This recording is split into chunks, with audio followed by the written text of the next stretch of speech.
Happy Holy Day, Moors, and welcome to House of Reawakening Minds.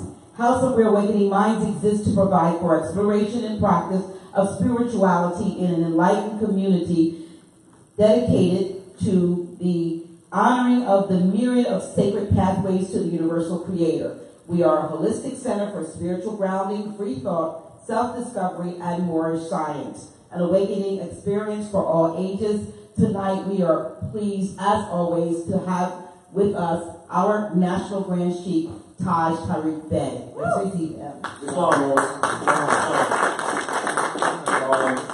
want to thank you all for supporting the House of Reawakening Minds, and also to recognize that we're very open to the issues that affect our people's everyday lives. And I'm grateful to have a forum by which open conversation can be had on things that really affect our people, instead of in many venues where the controversial issues that really injure our people are ducked or not spoken of. And you know how it is, people say they want the truth, and then when you start telling the truth, they start running or start making excuses. Most of you are aware, but I want to state this before I came. You know, how many of you are aware of one of Brother Abdullah Il-Talib Bey's early books, Etymology and Vocabulary? Anyway, very vital. And I brought about 10 more copies down. I knew they were running out, and a lot of people have been asking for them, and they haven't been available anywhere. There are 20 notes. But this is very important, particularly for those of you who do research and writing and in your everyday communications, because you have a very grounded foundation in fundamental etymology. And one of the issues with our people in relationship to doing research is that they don't have basic etymology skills, which have been held back from them. And of course, many people, even on our side of the nation, know it but won't teach it because they're keeping our people in what you call the lower levels of human development, which we refer to as belief systems or social solid systems, while they themselves have a higher degree of knowledge, and they have pretty much kept this information from our people. So this is one of your basic tools, so keep that in mind. Yes, and don't hesitate, you know, to make sure you fill your library. Anyway, this particular volume is 20 notes. And I just want to remind you all, because I was also talking to a producer, actually a week and a half ago, who stopped past to see me. And actually, I was talking to another brother today. I'm just glad I was thinking about that too. Another writer who he has another volume, another book coming out. And I was talking to him when I was on the train. He had called me and gave me a synopsis on his new work and seeing if I would critique it, right? I remind him of getting this because I mentioned etymology to him before, and it's actually changed a lot of his approach to writing. You know, as a matter of fact, he's going to go over one of his past books. And plus, one of the books they put, you know how they always steal stuff.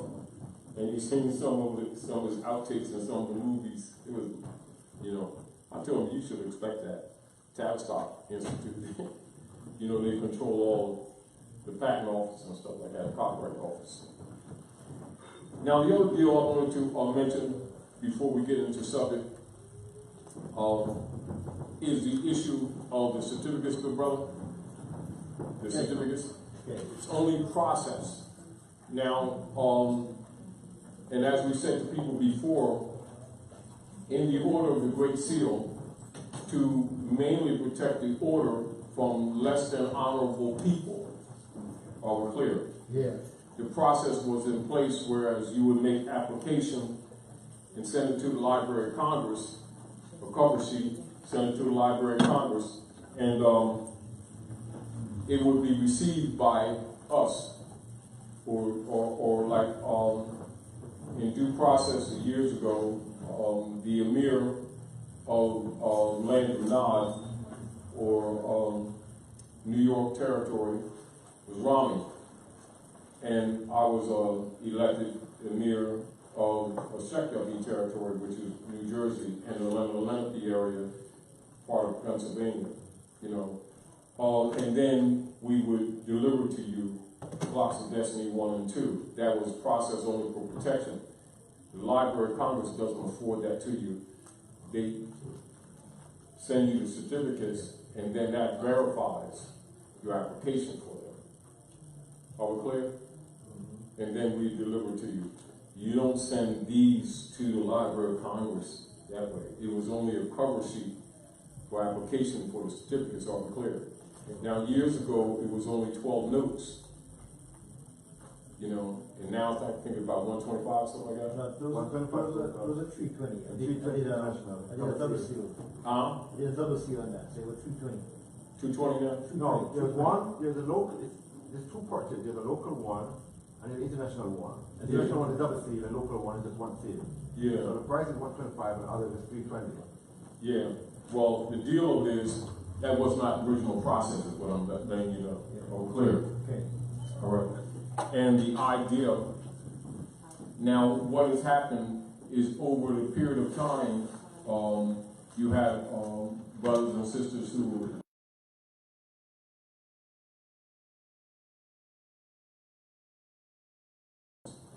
and this is one of the reasons why we started sharing the information openly, to cut out these middlemen opportunists who keep coming on and dishonoring the principles. Are we clear? That's what I'm making clear to you. All right? So that you'll understand. All right? That's all that represents. Are we clear? So, okay. So we have to do over the process and send one cover page, since I already have those? No. Oh, okay. I'm going to explain to you again. Okay. Some processes that people have introduced was to introduce or to interject themselves into the process for generating finance, which is not the process. Do you understand? I understand that. All right. I want to make that clear to you. The question that you still contemplating on is the first part of what you said. In relation to getting the process done initially, if my ear is heard correctly, you're saying the procedure was to send a cover letter. All right, this is what occurred. This is what occurred.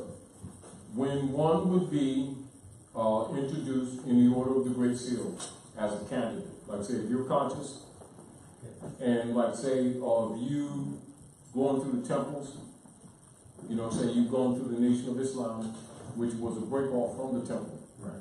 And you have a background in scholarship, and you go to the Moorish Science Temple, and your development starts stagnating, which means you go but so far, because the half has not been told, keep that in mind, and you're ready to grow. Then you come into the Order of the Great Seal. But for protection of the order, to maintain integrity, someone would introduce you as a candidate, and they would present for you and make sure you had all your tools.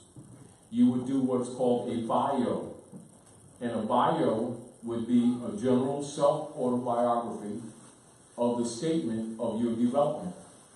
And then you, like say, if you're presenting you, right? Would make sure that you would make sure he has all his tools.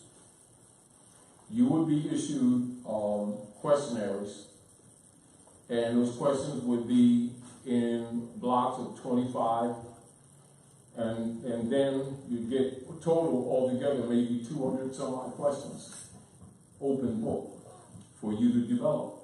That's all. All clear. Yeah. To make sure that you are what you claim to be. That's all that was for. Are we clear? Yes. Then we would issue you the Clocks of Destiny 1 and 2. You would not get them from Congress. You get the certificates, would verify that you, if you ask for them, that means that you've developed. Because other than that, you wouldn't necessarily know about it. Do you understand? Now, over a period of time, you have different people that come in, like in any order, who have other than honorable intentions, who corrupted or were looking for opportunities to graft off the people. You understand? And many have tried to alter the process, including one brother who went and tried to change the numbers so that you couldn't get them, so that they could have to come through him and give them a few hundred notes. Wow. The same old kind of, are we clear? Are we clear? Yes, clear. This always takes place, you know, no different than when the prophet was on the scene and they trashed the press, which the prophet commanded that was one of our most powerful weapons, which is why you don't see the Moorish Guide coming out of the Moorish Science Temple of America, and that was primal to the Withdrawal, and yet most people would never even seen a Moorish Guide newspaper that comes to the temple. So what you have over a period of time is different orders that come up for the really same cause that's trying to protect the cause because it's always under attack. Are we clear? Because this is the politics of the world. Your estate is this whole core of this issue. So don't get confused with different processes that you may see evolving as you register and no, you don't. No, what occurs is when they would send back in a manila envelope, you know, you would see your free national name coming from them, acknowledging that would be your first, you know, official mail coming from the Library of Congress for your development, for you to know that they already know who you are. It's more for convincing you. They already know. Do you understand what I'm saying to you? Yeah. So I'm making that clear to you. So don't need to interject any other ideas into this that ain't there. All right? That's all that was for. Now, because of persons who came in over periods of years who contaminated the process, we just made the stuff available to people because Rome is attacking the people while it would take time for them to develop and evolve. So we don't use the process anymore that way. Are we clear? I just want you to understand that. So getting those is like totally relevant. Yeah. But the point of it is, the other deal is that we wanted, like when people get the clocks, etc., for some residual of the economics to go to the institute in Cleveland that CMB had set up. But like any other order, that devolved into split offs and different people being dishonest too. I'm clear. Yeah. I'm just telling you what it is. And so we have the constant fight of trying to liberate our people with people, Europeans ramping up their operations, their Phoenix program, and the COINTELPRO operations, and then people interjecting themselves into the movement with the purpose of undermining. So being in here, I'm just telling you what the process is, so don't let somebody make you think it's some kind of complex thing that you're applying for a damn thing. Are we clear? Great. Yes. So, Branch, what is the Islam? What's the solution to combat this? What do we? Consciousness is always the solution. In other words, like this. And the other deal is, you, like the prophet said, I'm cool. You be cool. Stop. Don't let stuff alarm you. You're in the back. It's sort of like, you're boxing. You're in the ring, and you're good for 2 minutes, and then you smack you upside. You go, hey. What's the solution to him start popping inside the head? You put up your left. Stop getting excited. Chill out.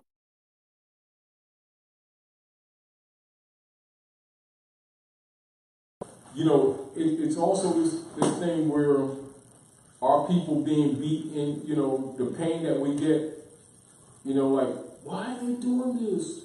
We got to do something about it. They've been doing this for a couple hundred years. At what point are our people going to wake up that we're under occupation? At what point are they going to wake up that these Europeans aren't Americans? At what point are they going to wake up that the U.S. is not a country? The U.S. is own sanctum, set up in Vienna. Corporation set up in Vienna. Do you understand? Yeah. And reconnecting these people to their land and their estate. And then you have encounter actions to it. Meaning that Rome is acting to keep these people asleep as much as others are working to make you awake. And they have all the tools at their disposal. And the institutions and the fiat, not money, the fiat that the people have accepted as money. Therefore, he is what? He has no bounds. Meaning that the people have accepted the counterfeit as money, so therefore the European has artificial power de facto because the people have accepted him. Are we clear? But they came here to steal our gold and silver, which is the money, and got us thinking about the fiat, which isn't. And then being forced to use it, we've got psychologically started believing it. That is his strength. So the consciousness makes all the difference in the world. And then you have people among our own that promote it. Are we clear? So in one moment in a conversation, they'll admit that our people are Moors and then turn around and promote the black brand in the same sentence thereafter, knowing it makes the people not descendable. But why the people not having these basic skills, they know that these people can't read, even when they're intelligent. You know, so they don't. It is very important for us to get across to our people the issue of discernment and logistical discernment, which they have, they by practice don't apply. Are we clear? And paying attention to details, And again, as the people become conscious, you know, with knowledge, naivety, fears, and other things start to dissolve. So they have to promote fear porn, as you might say. The world, you know, Nibiru is going to smack the left side of Earth tomorrow, but the next week on the 5th. And then the next, you know, and then just wait till the lizards come through. They're taking all your sandwiches, you know, and all that kind of stuff. And to distract you from really them. Inquisition Operations Phoenix program. You know, so when you're looking at the Phoenix program, you're looking at Inquisition. When you're looking at the Buck Act, you're looking at Inquisition. When you're looking at Trading with the Enemy Act, you're looking at Inquisition. When you're looking at the conversion of rights into privileges and crimes under licenses, you're looking at Inquisition operations. You know, and when you're looking at the bank bond of the birth certificate, you're looking at Inquisition. And people have a tendency of these different subcategories of God games, of looking at some being not known as government ordnance departments. And so all these things are departmentalized, and the people are locked into this mystery system of looking for gods type thing, when they don't even know that the God is a political game for the masses, is a, you know, social solace system for mind control. And so it's difficult to begin to get people to be objective in looking at these things, because they think that you're dismissing the creator type thing. You know, not knowing that God does not mean the creator, nor does it mean the source. It may simply connotatively reference, without specificity, the direction that goes to source, but actually is not source. Now, all priests know this, all abbats know this around the world, but they don't discuss it. It's sort of like one of those taboo subjects that when you go there, the people will start rejecting you, so you don't go there. But meanwhile, the problems of humanity go unsolved, because until you deal with the reality of what's going on here, you're not solving anything. You're not going to solve anything. You know, so again, and it's back to even asking you questions on multiple levels. Open dialogue about the real things that affect humanity is necessary. Some people, when you start telling the truth, will get up and walk out. But it is what it is. And so you got to look at, let's get out of this idea, you know, that we all have, that you're going to save the world type thing. And let's get out of this idea that you're going to stop the bloodshed because you see it. No, what you're going to do is limit it. And you'll be good to do that. Now that's a blunt and honest statement. Now much has to do with Mother Nature coming to our aid, because nature herself, the laws of nature will come to your aid, but she does not recognize personalization. She only recognizes legitimate sincerity. You know, so when you have the masses of the world from all walks of life every 5 minutes burning out, God sales, whether it's come from Islam, Judaism, Christianity, Buddhism, etc., the priesthood themselves know that the concepts that the people have in general are totally false. Totally. But it does not mean you dismiss that paradigm. Do you understand? It must be clarified. For instance, say you be an addict, right? So if someone presents to you HORAM, CHODAM, you already know that what people call God today is derivative from HORAM.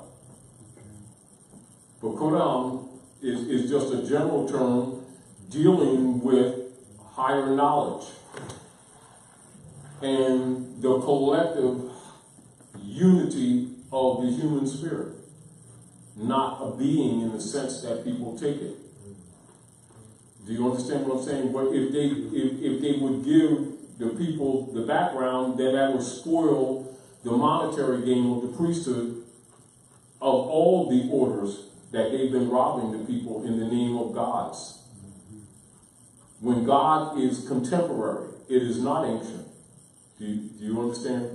Now, as an example, if we were having this conversation in a chamber of addicts, whether they're Europeans or Asiatics, and there's no what you would call people in your lesser degrees of believership, there would be no dispute of anything that I just now said. But as soon as believers around, they would adamantly attack me for even having the conversation, as if I'm an atheist or something like that. Not for me, but for the bill payers. Do you understand? Because that would be liberating to them. Are we clear? Or you would set a seed of questioning in them, a seed of doubt, and then they would start examining their position. Now they got to rework that, like they got to patch the dam up again. Bubble gum and quick setting cement and whatever, patching up the dam because you let some water through. Now keep in mind the masses, in general, as a general rule, think that, like, say, if you're a grand dragon of Kyklos or the white camellia, and she's a grand sheikess of any of what you would call Muslim order, right? That their position is so disparate that they would be at each other's throats necessarily. When without the followership, they ain't disagreeing whatsoever. Meaning that if I'm a Russian scientist, right, and you're a Manchurian scientist, and we're dealing with analysis of chemistry or metals, etc., we wouldn't be sitting around arguing about what our beliefs are. We'd deal with the evidence. Are we clear? And the only places that we would clash is where one or the other, has missing information, or if one has an untoward motive of stealing. Outside of that, when you're just dealing with the evidence, there is no clash. The alchemy outcome based on the mathematics and the geometry and the elements would come out the same regardless of the language. You just only need transliteration. Are we clear? So it is true with the truth of religion, but that's maintained by the priesthood. This is one of the unfortunate situations that we all are suffering from right now, trying to expose the truth to the common people and getting past the priesthood who have been deliberately misguiding them and controlling their little flocks, while in secret knowing the same fundamental truth. Are we clear? And again, not unlike for some of you coming here when we had, thank you so much, brother. When we changed this light and that light to kill some of the shadows for the film, right? Now, and same thing with this, right? So the choice of light for this fluorescence for this area is to kill the lights, the shadows on the downward. Those is to kill some of the shadows for the filming. Now, if I didn't do that, and if you're an electrician, you put them things up, you'd still deal with the fundamental principles, that hot line, that negative, and the grounding. Right. Although you could light them up with just the hot and the ground and the neutral. But more safety, you put a ground. But that's not, we wouldn't be arguing with that, because the principle is what it is. It ain't got nothing to do with what you believe. So it is with the fundamental, what you call hermetic truths around the world. So when you're looking at religion, truthfully, and this is not unlike this, right? It's not unlike this. Now, understand this, right? Right? And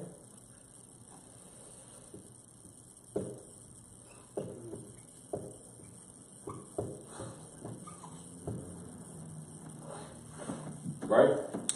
So now, if you see that's general creed for most people, right? If you're corresponding me and I see that, I already know that you're 360 degrees. Do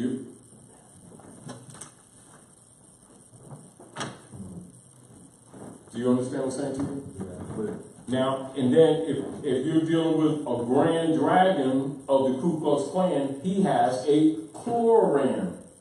And he'd be dealing with Greek too.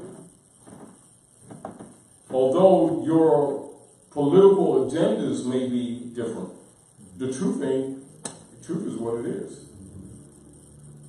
I mean, like example, years ago, I used to do body work too, auto body work, right? And I worked for Cooperson's in Camden there, and that's one of the top line body shops in this area, in this, the general tri-state area. And one of the foremen there was named Red, Big Red, right? European, what some people will call redneck. And I was like one of the Asiatics. I had a bay in the front, and most of the Asiatics and Puerto Ricans worked in the back. And I had a bay in the front because I was good at what I do. Of course, you dealt with the stuff that a lot of Europeans dealt with, jealous because you got a bay and all that kind of stuff. And Red would come in there and he wouldn't speak to the brothers, like, walk past you, like you ain't there type stuff. Didn't bother me, but that's how it was. Now, he had a few collector cars too. Now, the car that he used every day was like an Eldorado, a red Eldorado, and he had the cow horns on the hood type thing, big cow horns. Anyway, his car got hit, right? So Frank and Joe and all them, they were Europeans. They had, bays too. We had about 5 bays up there. Now all of a sudden now Red's speaking, right? Yeah, of course. Now Frank and them going to do the car because they already know that Red so-called don't like our people, right? Red came over to me. He said, Taj, when you get a chance, I want you to work on my car, and here's the keys. Take it home with you. Do you understand? Yeah. He's dealing with it because he already know I'm going to do it right. Yeah. Right? Now, not that Frank and them didn't do stuff, but I had techniques, you know. I cut 2 cars in half, put them back together, you never knew there was 2 cars. Everything, welded, painted, I did everything. You understand? Plus, I did a little bit of advanced techniques. You know, and even like when they had some of the rare cars in the back, you know, that were sitting, that were project cars like Rolls and stuff like that, you had to do lead. They didn't want body work. They didn't want body fill on them. You had to do metal cutting, stretching, and lead. The way they were produced. You know, so a lot of them really, really expensive cars, you don't put no body fill on them. You know, I knew all the techniques. And so the deal of it is when you dealing with knowledge, all that big bias stuff, you can drop all that crap. Do you understand? Yeah. So the point that I'm making is when it comes to fundamental truths, the masses are held in a totally different category of social operations. The sooner we get that across to our people and get them themselves to start dropping their biases, we ain't talking about the Europeans' biases, their own biases, the quicker you can get them on the path of liberation. Because the general masses keep thinking that the people in power positions of different orders have a different knowledge base simply because they're trained in different belief systems. They think that's the way the world works. It's not the way the world works, that's the way they're controlled. Okay. So if you have a private conversation with a rabbi, right, he's going to be dealing with Gnostic wisdom just like you are. If you deal with, say, an Orthodox Christian minister, he's going to be dealing with Gnostic wisdom just like you are. They just won't teach that across them floors, across them pulpits. They have a political agenda. Are we clear? So the masses keep thinking that knowledge is based in belief systems. Knowledge has nothing to do with belief systems whatsoever. At all. Clear. So what you have is a clash of the priests. Everything is run by the priests. So when people see politicians, an addict or a Gnostic know, hey, he's dealing with a high priest. The masses think they're dealing with a politician that's separate from the priest, clergy guy that's down in the clubhouse that they're mortgaged for in their community of their church thing. And it's not really how it works. So they don't know that they're in servitude. And they don't know that this network is structured like that. And so I'm saying to you, back to even your earlier question, you know, on these degrees, you know, where there are no secrets. We just openly discuss things that other people avoid, knowing that it makes some of the priesthood angry because what happens is they'll take it personally because they think we're attacking them. Not because we are, is that we're liberating their food. That's why they're angry. Do you know? So they take it personal. Because they have to work, they have to try to put them back in a box. And sometimes, most times it works, and a lot of times it doesn't.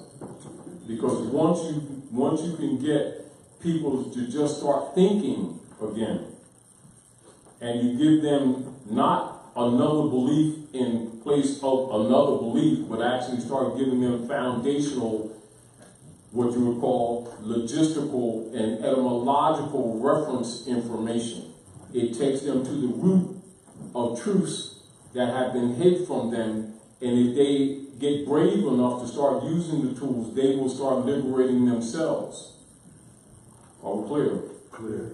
So the passion that we often come up with when we're looking at the problems in our communities and say, we need to really get together and have a meeting in truth, you know, bring the band, you know, bring some popcorn and stuff and just go through the motions, because until they have certain key knowledge, you're not doing anything. You're just going to have nice meetings and you're going to have fun and everybody's going to do hallelujah to you, or kumbaya, or whichever game they're into, or like this, and that one, or the salami bologna thing, or whatever flavor of ice cream, and they're back in the box.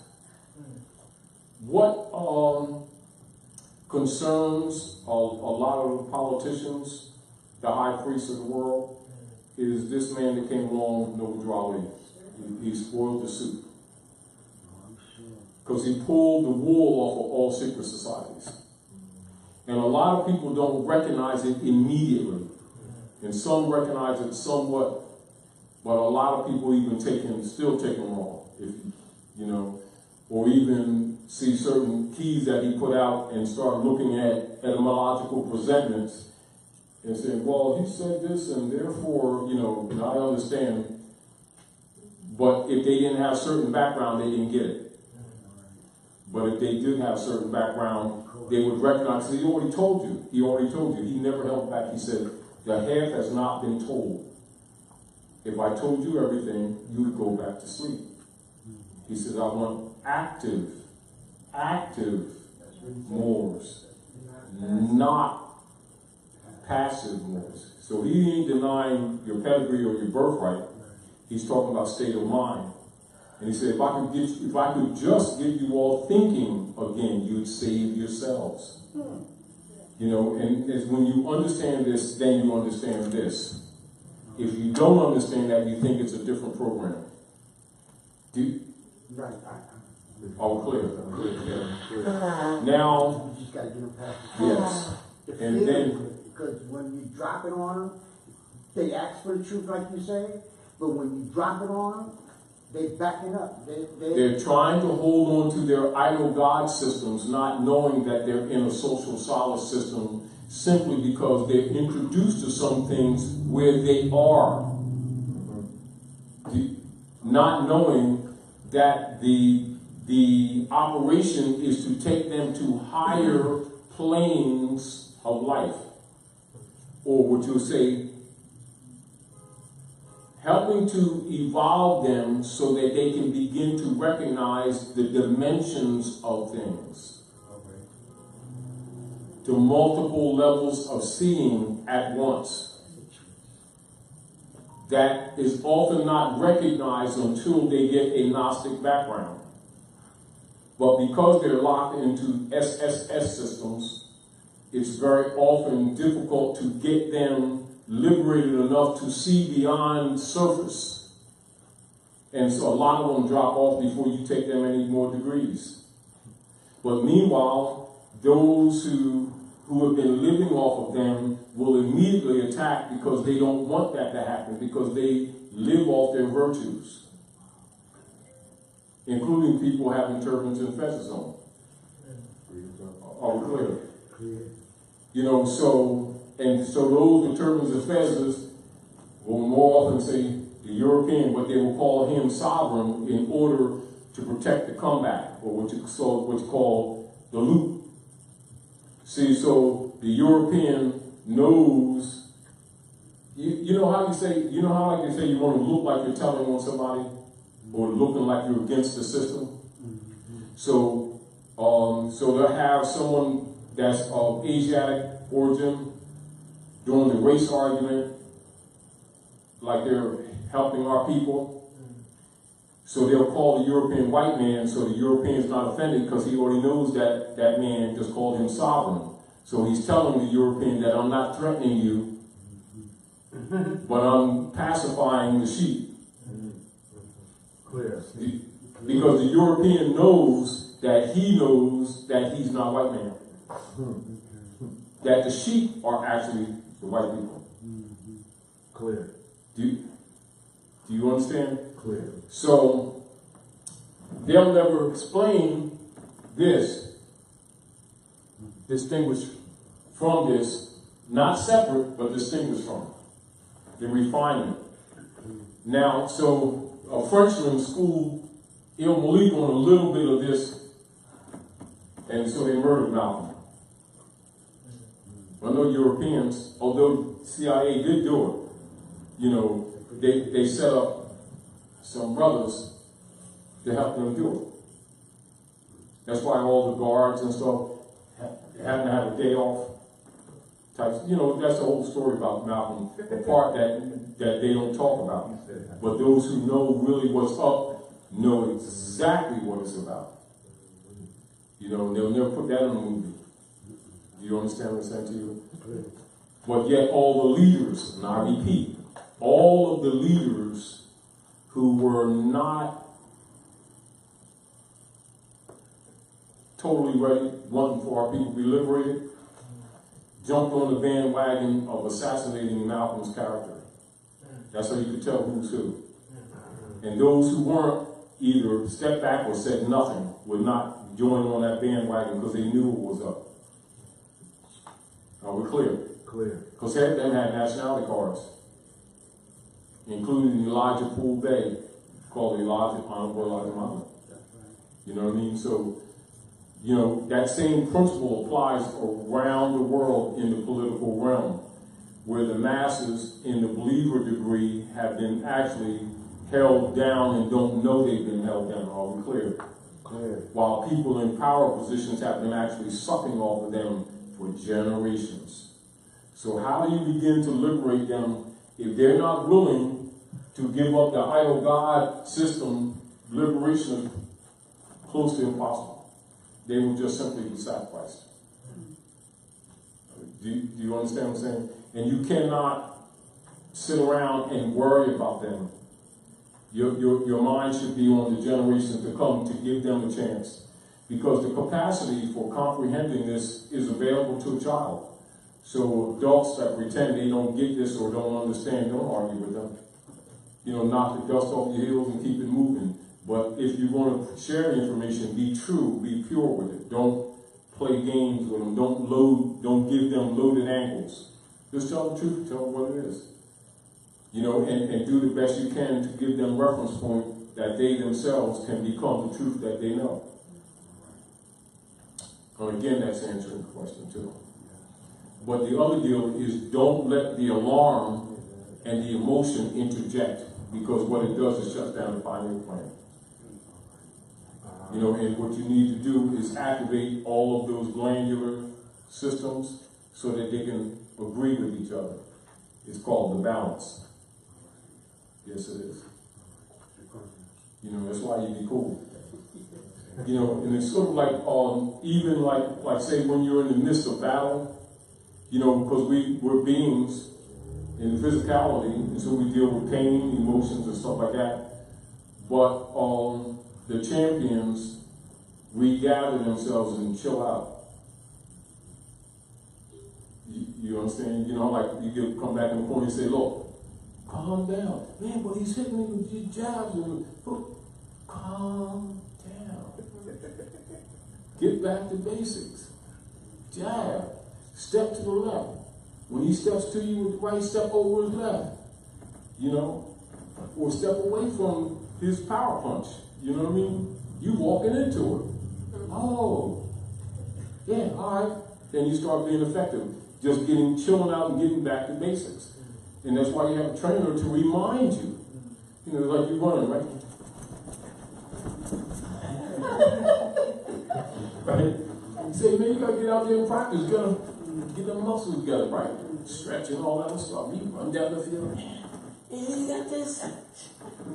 You know, it's training. You know, because when you get in the field, you sweat a little bit when you train, right?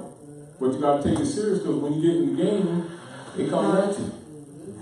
You know, you can't do the fake sprint, and you gotta do the real sprint. You know what I mean? And it's not unlike that. Things are relative in life in general.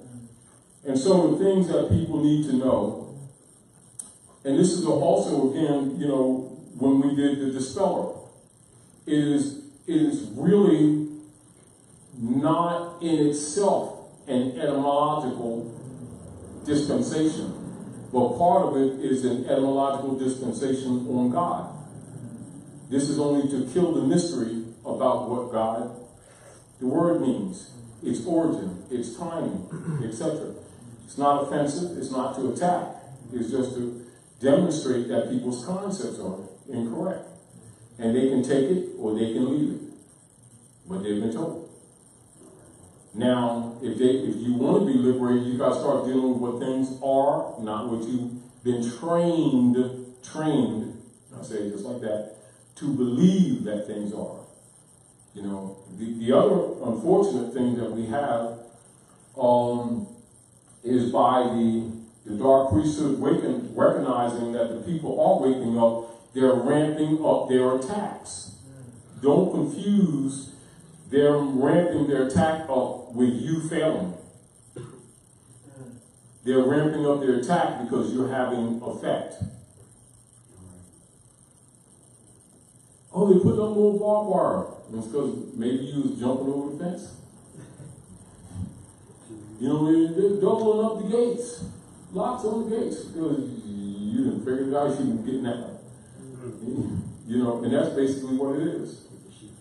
You know, so you see the European ramping up his Phoenix program. So write that down anyway, because we're not going to deal with that tonight, but it's very important for you to recognize Phoenix program.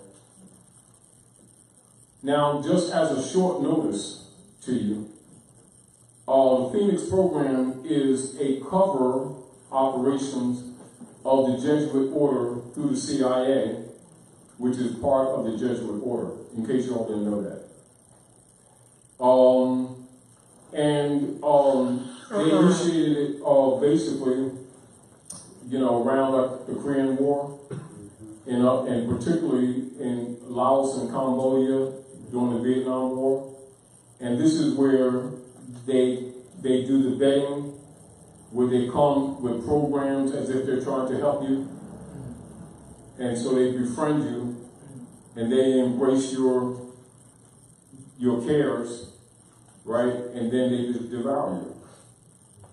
So the Phoenix program is where they go into different nation states in the name of helping them to deal with, say, water pollution problems and other programs, when the real deal is they already sent agents in there earlier to contaminate the water.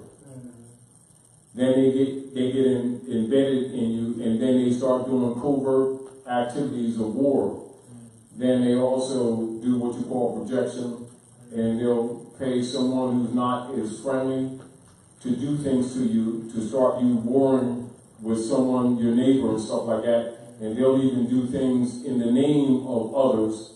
And then what they'll start doing is funding both sides, and then they come and take over. And this is what they did in Vietnam, and the first thing with the terrorism game, and when they're the actual terrorists. And the Phoenix program is the fundamental pattern that was used for some of you who remember in the earlier part of contemporary history at North America, the Boston Tea Party, where the Europeans did what they called blackface and dumped the tea in the water and then blamed it on us. You know, and so that's projection. That same pattern is what they use to this very day. And so the Phoenix program is fundamentally what you see on the surface, and we won't go into this deeply, but where this so-called war on terror that you see today that people think is developed with the Bush family, and they developed with them. Phoenix program is really Unam Sanctam operations, and it is a repeated pattern of Knights of Malta, which is also an army of the Jesuit order, where they do projection, they do things in other people's names, which is another reason why it's very important for you to understand the Europeans' practice of calling themselves Americans and always interjecting that in every conversation until the people don't even question that they're not Americans. Are we clear? And then promote the Unam Sanctam policy, U.S., as a country, and then in the next breath, the United States, the private corporation registered in Puerto Rico now, which was once registered in Guam, the Philippines, and then in France, and then set up in Vienna, which is the Unam Sanctam operations of European corporations under the oligarchs of Europe. And that's what these operations are that you're suffering from.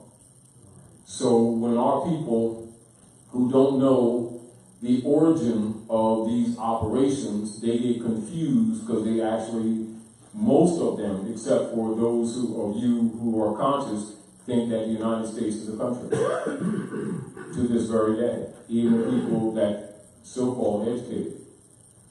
But they don't know that education is training for animals.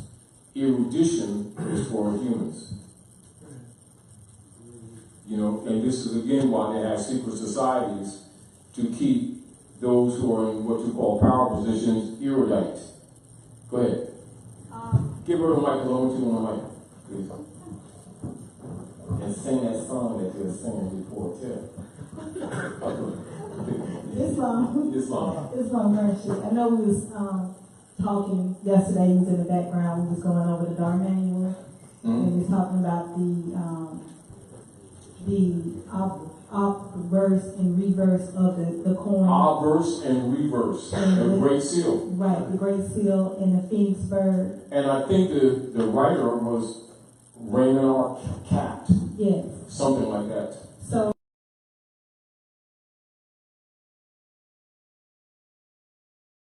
Because, you know, even when you're looking at Aquila, yes. So you're looking at Aquila, which is also a symbol of the eagle that's using us. The European actually has a phoenix. Yes.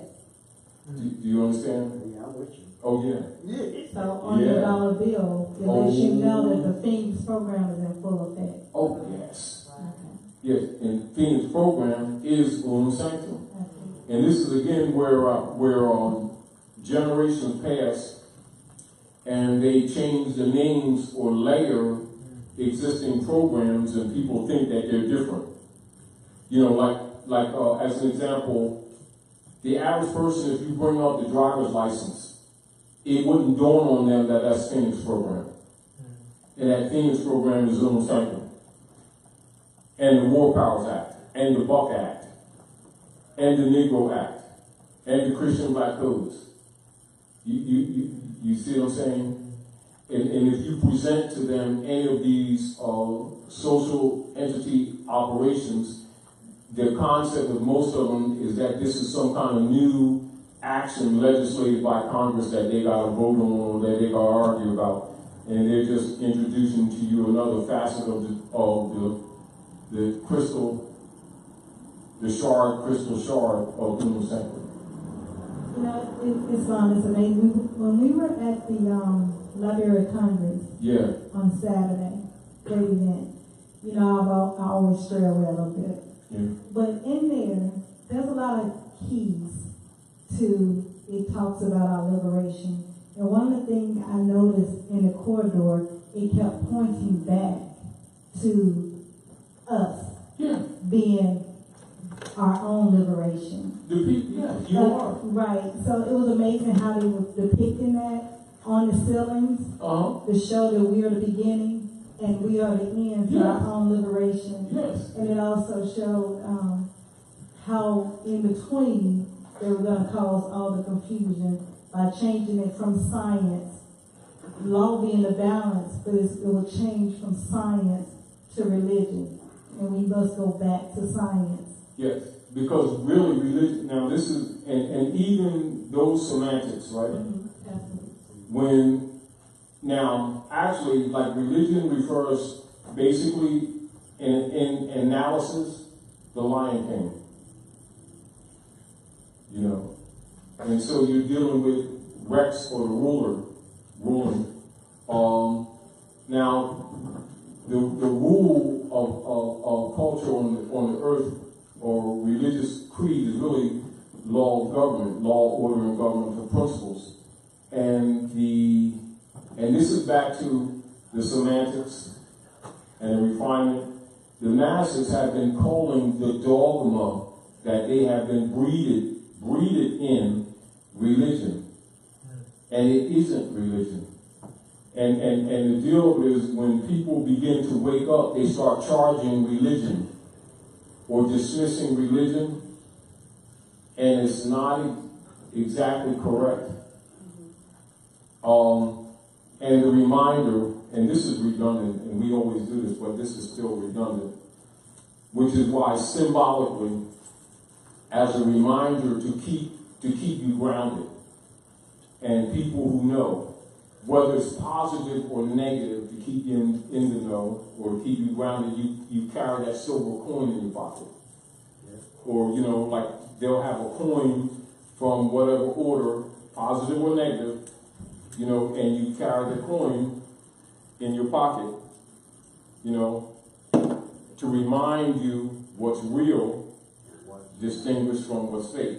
So now, so if you say dollar, then you say bill, a person who doesn't understand don't know that they're presented with an oxymoron. They're opposites. Well, the dollar is a gold coin coming from Yakum dollar. Islam. Islam. Glad to see it, indeed.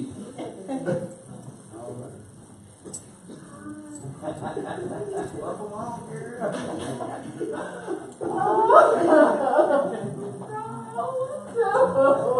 don't want to. All right. I love it. Yes. Yes. Love it. Oh my goodness. Oh my God. Oh man. Islam. Probably like, what degree she's talking? I know. We just walked in, Gracie. Hmm? Just let everyone know we just walked in. No,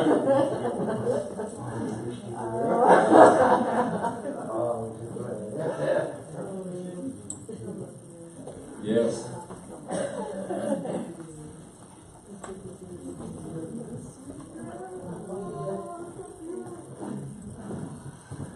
Can you come up here just a minute if you don't mind? Come on.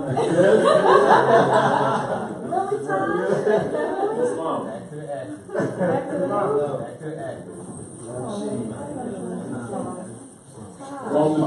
From the dismal crypts of hell underneath the church chamber. Islam says.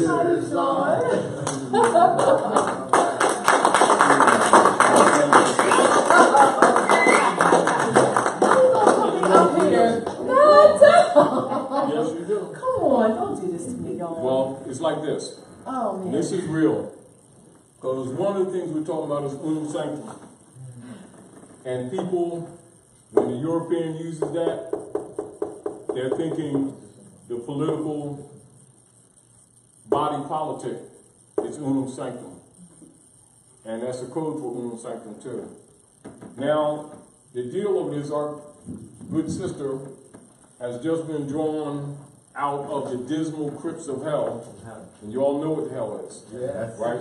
Yeah. The other deal is that the consciousness is growing, and people are getting conscious all over. Just like for those of you who are in Washington, right?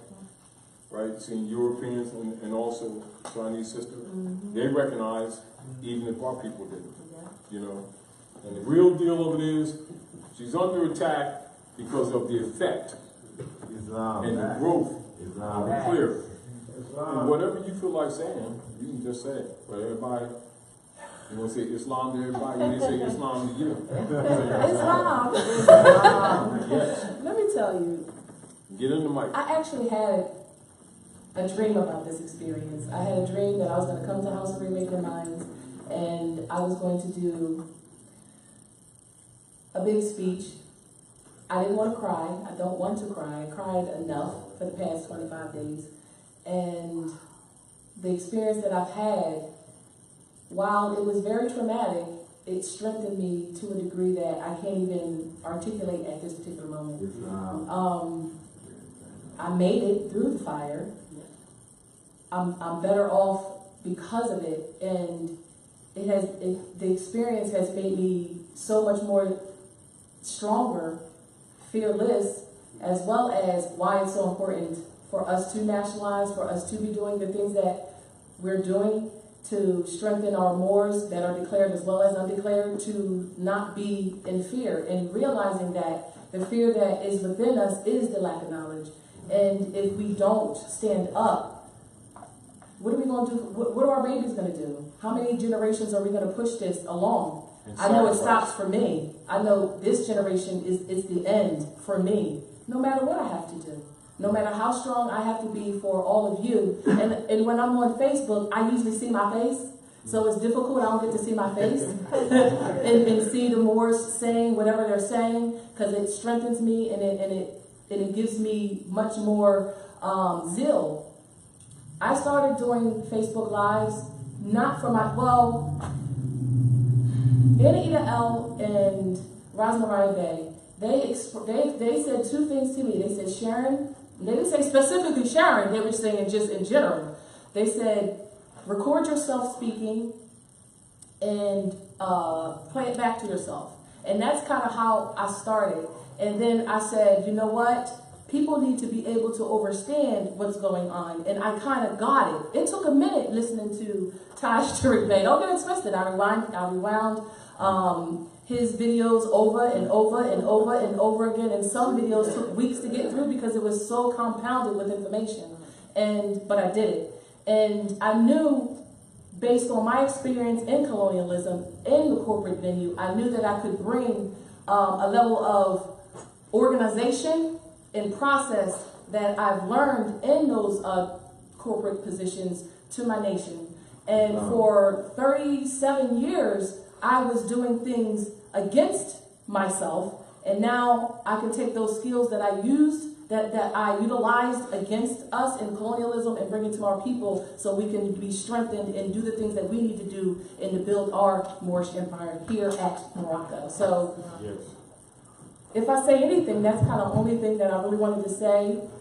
Please be with me while I reestablish and bring back together Northeast Post and get back into nationalizing and getting the Moors where they need to be.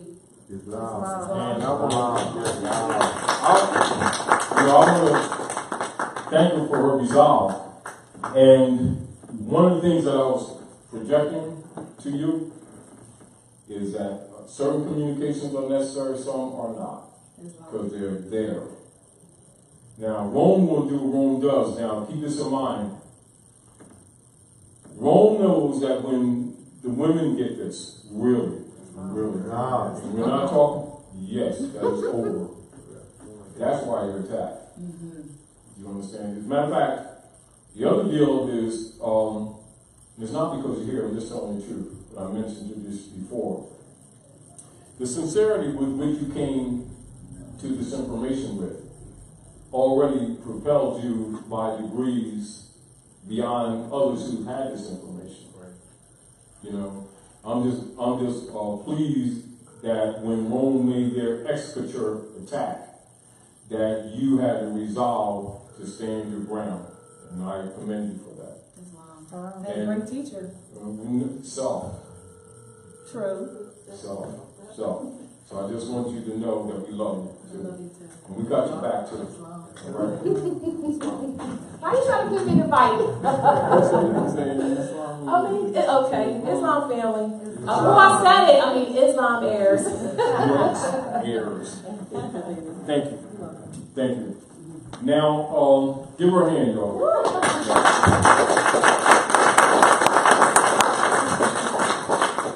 And Sister Robin, we want to thank you for your resolve, you know, and to remind you yourself, don't let emotions be a part of your activity.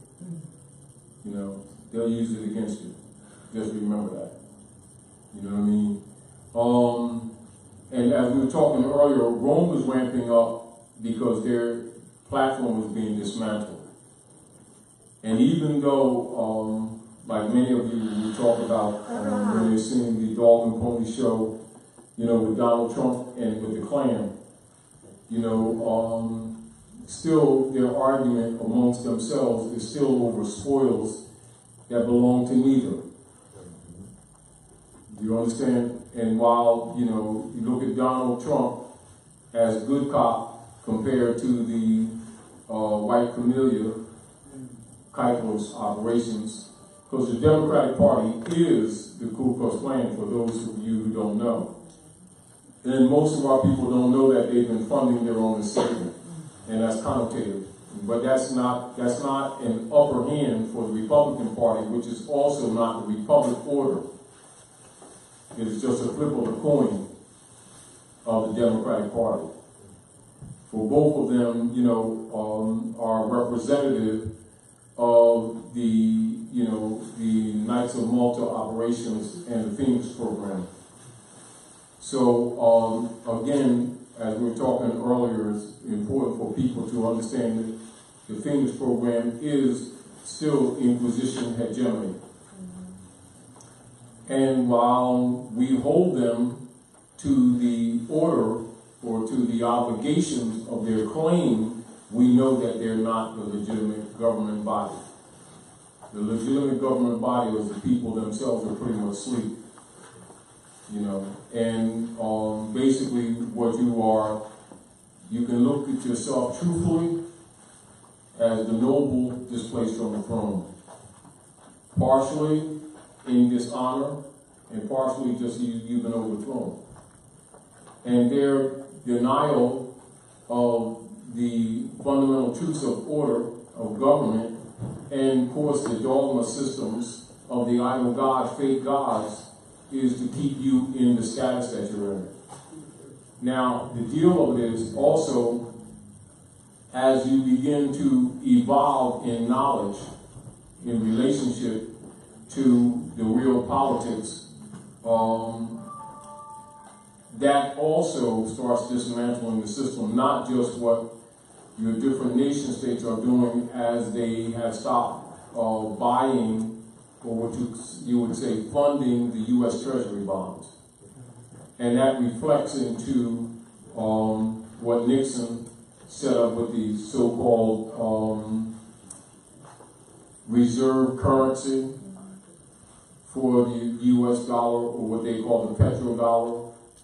And that's where when they blackmailed the Saudi Arabians into not accepting any oil financial transfers without the currencies of other nation states going through the Jesuit order of the banking system for the Unam Sanctam operations of the Circle Church. And the reason I'm projecting that, because they'll just say the petrodollar being the reserve currency without telling you the connections or making the links. And so people's concepts of how they're looking at this stuff continues to be kind of muddy, and we've got to get it out of the muddy platform and get it into a clarity of what's actually taking place. And as you become more cognizant of how things operate, your mental changes on how you look at it. And of course your language will change also. But in your language changing, and your thought process is changing, you're actually putting nails in the coffin of the vampires. This is again why they're upset.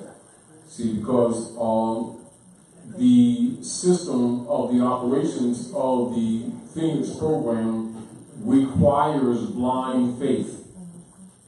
And so when they see the blind faith being dissolved, it is a political threat. Are we clear?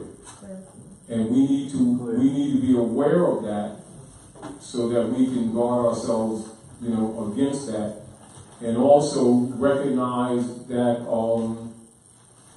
the more we teach others clearly, the more you will be liberated. If you would seek liberation the liberation of another, and tell them the truth without hopes.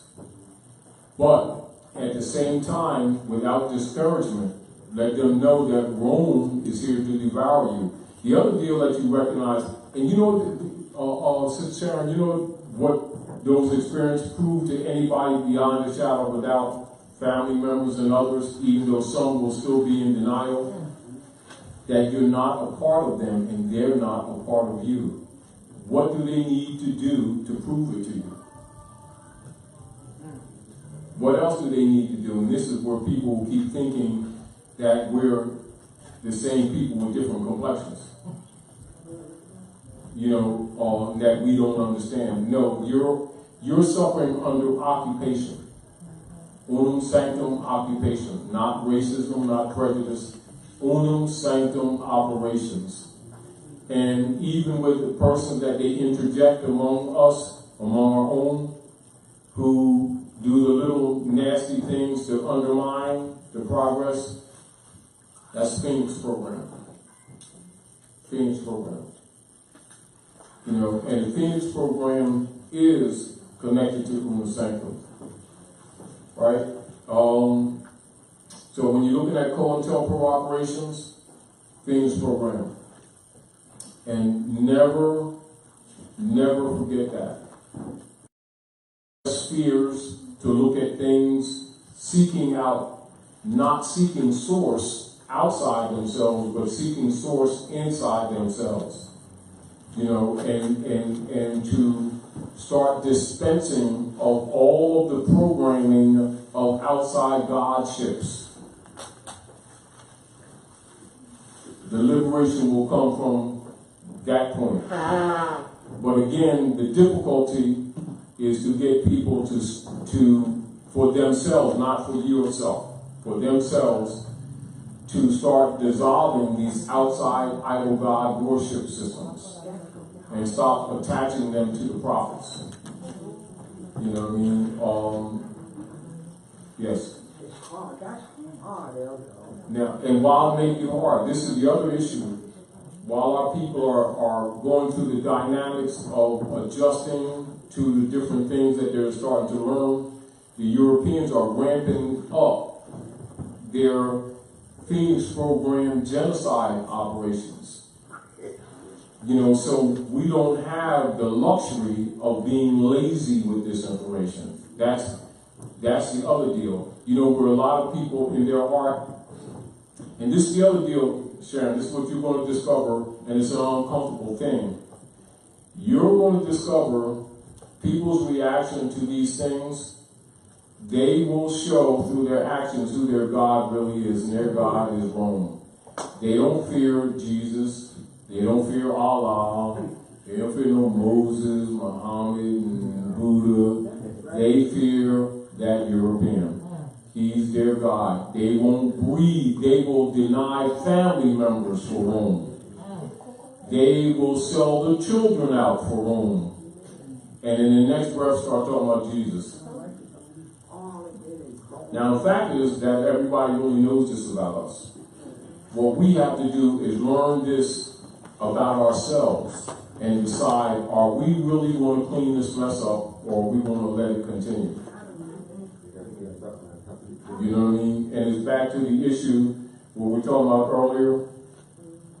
Just like the reminder with the coin is to remind that the masses don't get religion. They get dogma. They get dogmata. And the sooner we start making these expressions in our everyday conversations casually, the sooner, people who have, keys of truth will start having a better comprehension of them.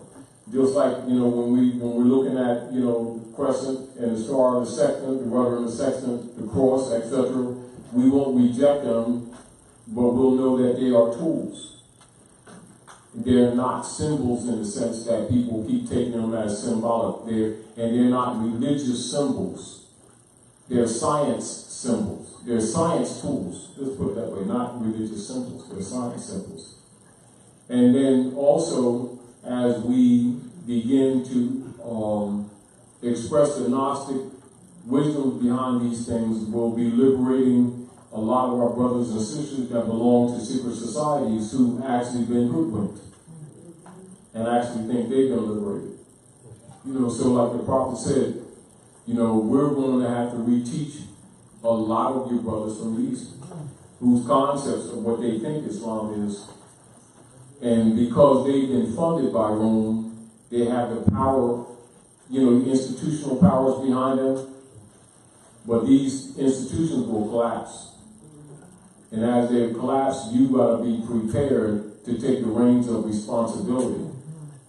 And those who have the knowledge are going to have to produce literature and start liberating the people. And it's really just, and it's a hard job. Yes, it's hard, but accept it. The deal of it is not to accept it is not only irresponsible, but your passivity ramps up the Europeans' courage to call you. So when people think not being active makes them safe, that is not only immoral and unethical, it's also dangerous. They think they're not rocking the boat, that the Europeans going to take it easy on them. They're just easier food. And while they're looking for, for the new era of jobs and stuff like that, their concepts is wrong. This man ain't going to have no plans for no job. They have plans for eliminating these people because the technologies of the ancient world, not new technologies, the technology of the ancient world, some of it is being released. So the disclosures that they're talking about is not so much with the different other off-world beings that have been dealing with us for millennia being revealed, is really old technologies. And that the people have been actually connotatively enslaved with technologies that they think are advanced. And so the deal is the jobbing systems is part of the servitude system. And so they want the people to ask for jobs when actually they're asking for the servitude that they're being liberated from. So the job and Job relationship are relative. And not just that as much of the older technology is coming out or being disclosed, the paradigm of the working system as we know it does not operate anyway.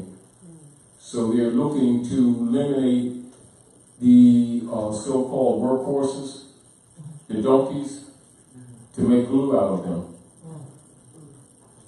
So these people are thinking that the politicians are debating with each other to create jobs type things.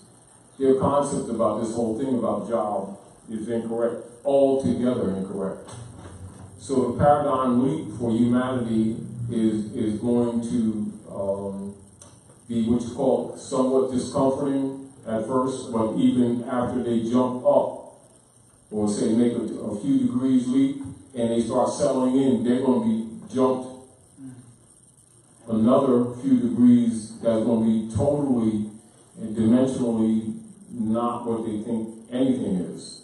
So while the changes, the discomfort that the advancement changes of that the people are experiencing, they're looking for a stabilization of an old paradigm that's actually being dismantled. So they want the people to look for a job that really is not the paradigm that's coming in at all. It's sort of like to get the people to desire to go back onto the plantation based on whether Republicans or Democrats are doing it when they're flips of the same coin. And the whole paradox and paradigm between Donald Trump and the Ku Klux Klan party is the same order. It's just that trying to get you to accept another version of the same crap. Mm-hmm. Although Donald Trump represents good cop, bad cop type thing. So just remember that.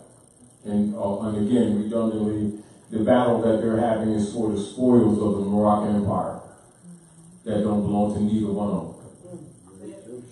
You know what I mean? But at the same time, observe them because you're going to learn. Because the reflections that are taking place in the dog and pony show, particularly pay attention to the little things that Donald Trump says. Not that you should be concerned with the politics in the sense of you participating in it, because it's a play. But a lot of things he's saying is really telling you the politics and the history. And not necessarily because he's assigned to tell you that is because to save himself, he has to tell you some things. So pay attention. You know what I mean?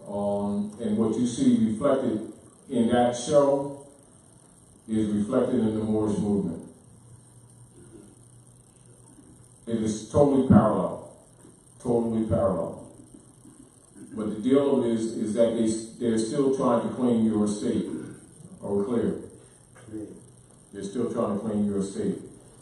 And again, the quicker that our people dump, and I'm going to say this is like this, dump the idol god worship systems, the sooner they will work on their own liberation.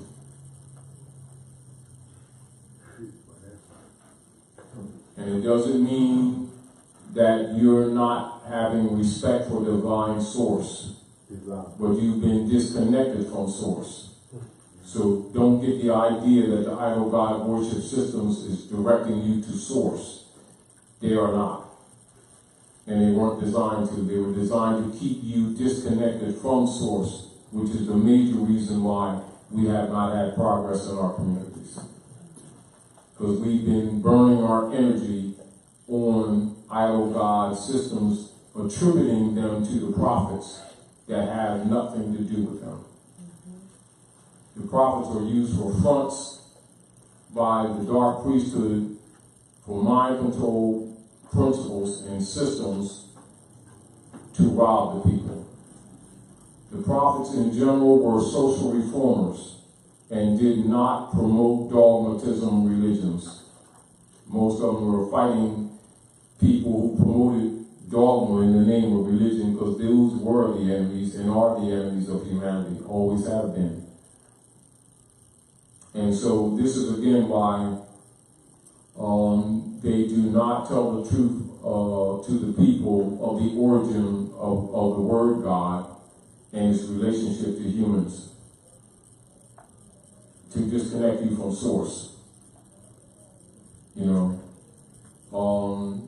and of course, people's seeking out source is their quest in their mind for finding God type thing. When actually, it's you know, sort of like saying someone's looking to find out how the communications on the planet Dawiti or Mercury works, and so therefore they're going to McDonald's to buy 2 burgers.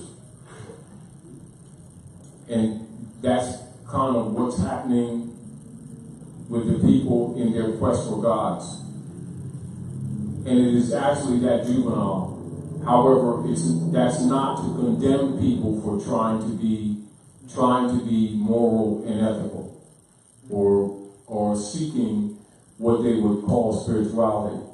When the real deal is that the priests, if they really wanted to, you know, teach the people spirituality, cut to the chase and just teach them yoga. Because that's spiritual instruction, breathing techniques. And yet it's not the Gnostic wisdom either.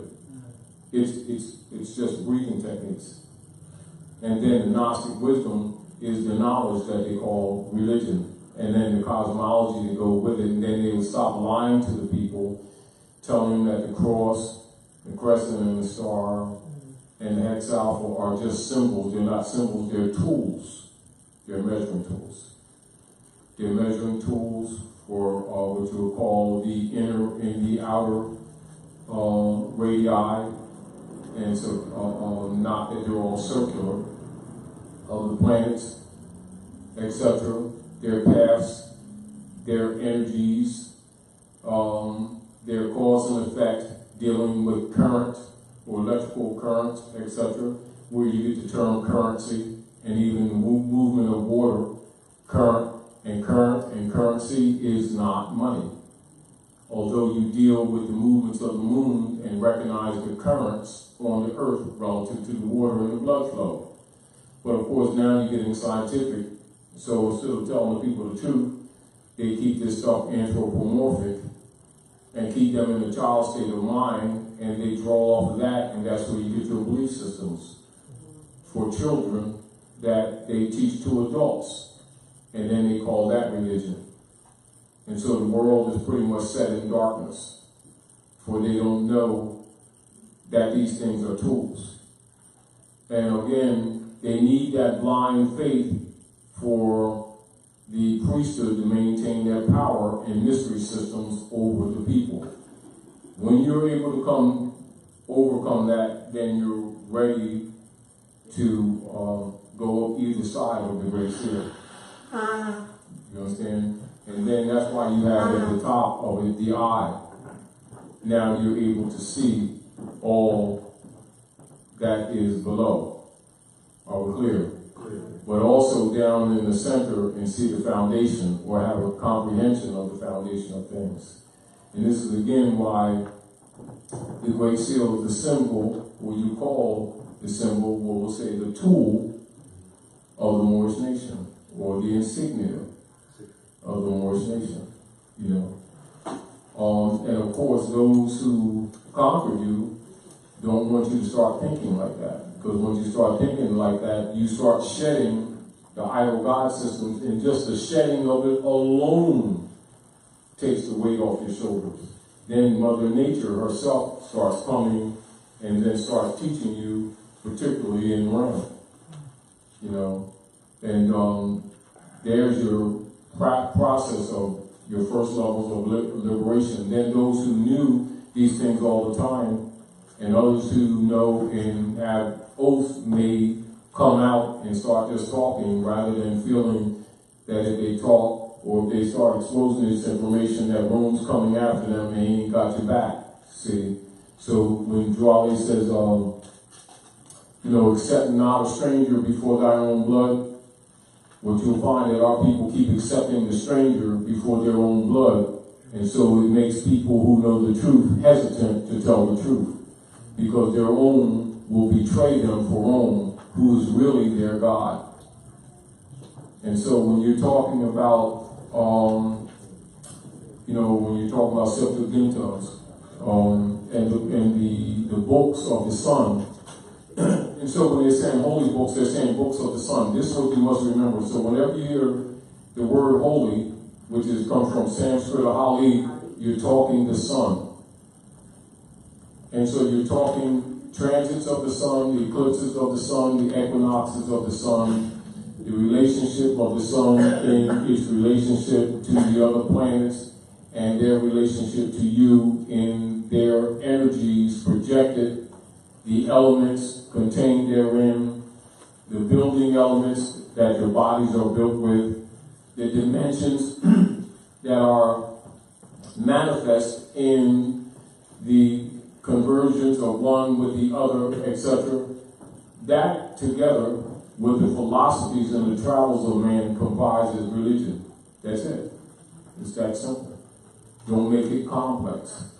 And don't let the dark priesthood continue the anthropomorphic methodologies of instructing children on the adult level and then enslaving humanity and then blaming the mystery devils, which is actually the creations of the priesthood.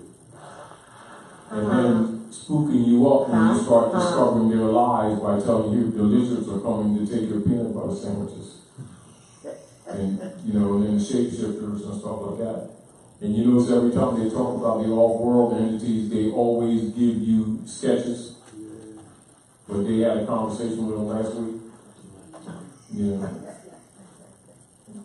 You know, this is, you know, to fear, you know, to start transferring or projecting the guilt of their injuries on humanity on off-world entities. You know, because as the technologies come out, so will a lot of the older stuff that your forefathers preserved on walls, on stone, etc. And you'll find that, you know, everybody from the different planets aren't necessarily here to eat your brains. You know, it's just that we have to evolve some and show that we're qualified to start governing ourselves. You know, and particularly shedding Rome, which is really the demons. The demons are not, you know, not some, you know, great guy with a tail, fork tail and stuff like that. It's Rome. Literally men. You know, and specifically, without cutting to the chase, the priesthood collectively, except for a handful that are honorable, and that's the truth. And then when you look at the etymology, you know, you will find parasite, and it's just true. You know, so get over that. Now, again, the U.S. is Unam Sanctam. Make that tie, and whenever a European uses the U.S. in dispensation of political statements around the world, when you see him use the abbreviation U.S., you're thinking United States, it's Unam Sanctam. But the United States Corporation is the military arm of the Jesuits for Unam Sanctam operations. Are we clear? The United States is the arm. Yeah. And you'll see 6-6. Count the letters. You know, they don't hide it. You know, it's just that our people don't pay attention to numbers. You know how to say you want to hide something, they hide it right in your face. Mm-hmm. But anyway, so let's deal with the goals and others in the Unam Sanctam operations. Now, the official name for Kairos or the Ku Klux Klan this is their official operations. The Grand Protectors of the Christian Creed, but also the loyal keepers of the Constitution of the Union State Society, USA, distinguished from the Republic. Are we clear? And so that's really the order, or what you call the Whiggamore breakup, or the order of the Germanic tribes taking over the order of Islam. So their operations is what our people have been calling prejudice and racism. It's really the Unam Sanctam operations coming from the Grand Protectors of the poor soldiers of the temple, i.e. also Knights of Columbus, Ku Klux Klan operations. That's what you're dealing with. Funding your own enslavement while doing it. You know what I mean? Now,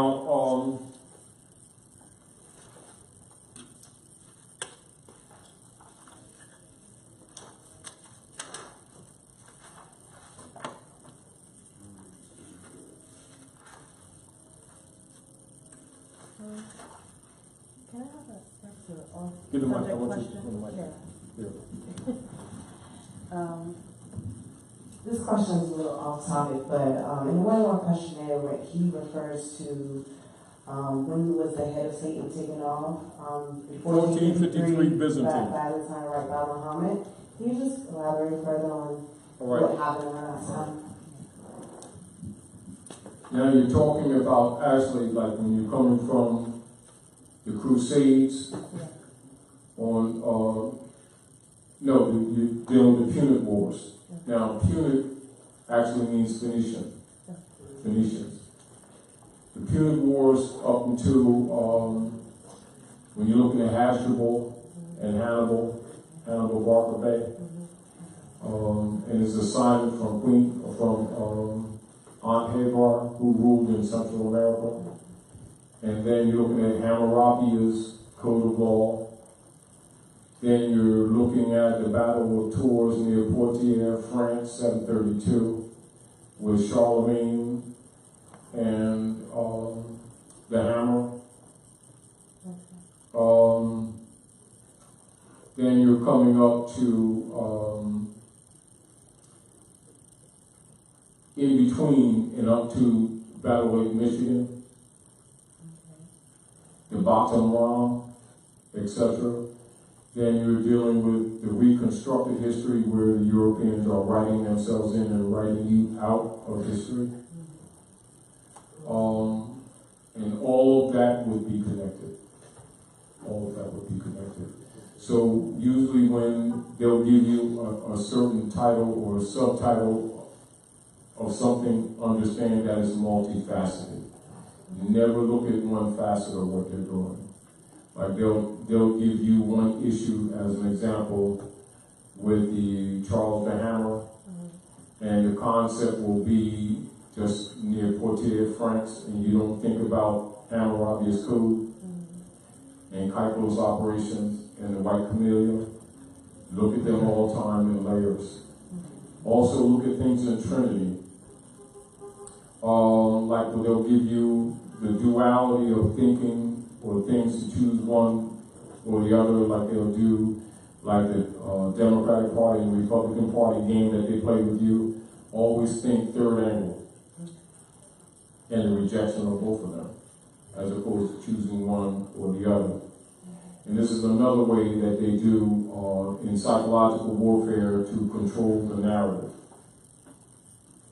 Now, what I would want you to do is share the mic for a minute and dispense the nature or the relationship of things that you recognize that caused you to even ask the question.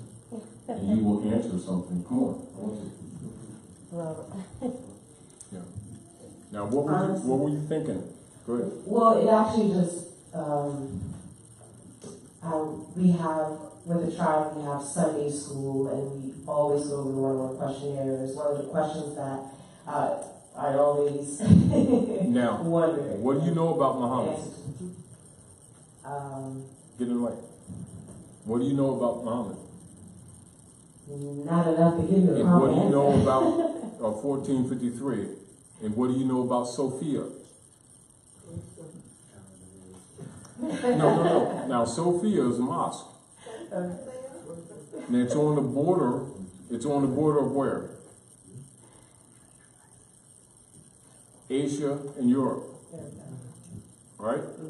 And it's going back and forth between the Muslims and the Constantinians. So the taking off of the head of Constantine is, you might say, allegorical. It is actually the slaying of the dogma system. Because Muhammad is really the northern and the southern hemisphere of the universe. And not a man at all. Wow. That's not enough.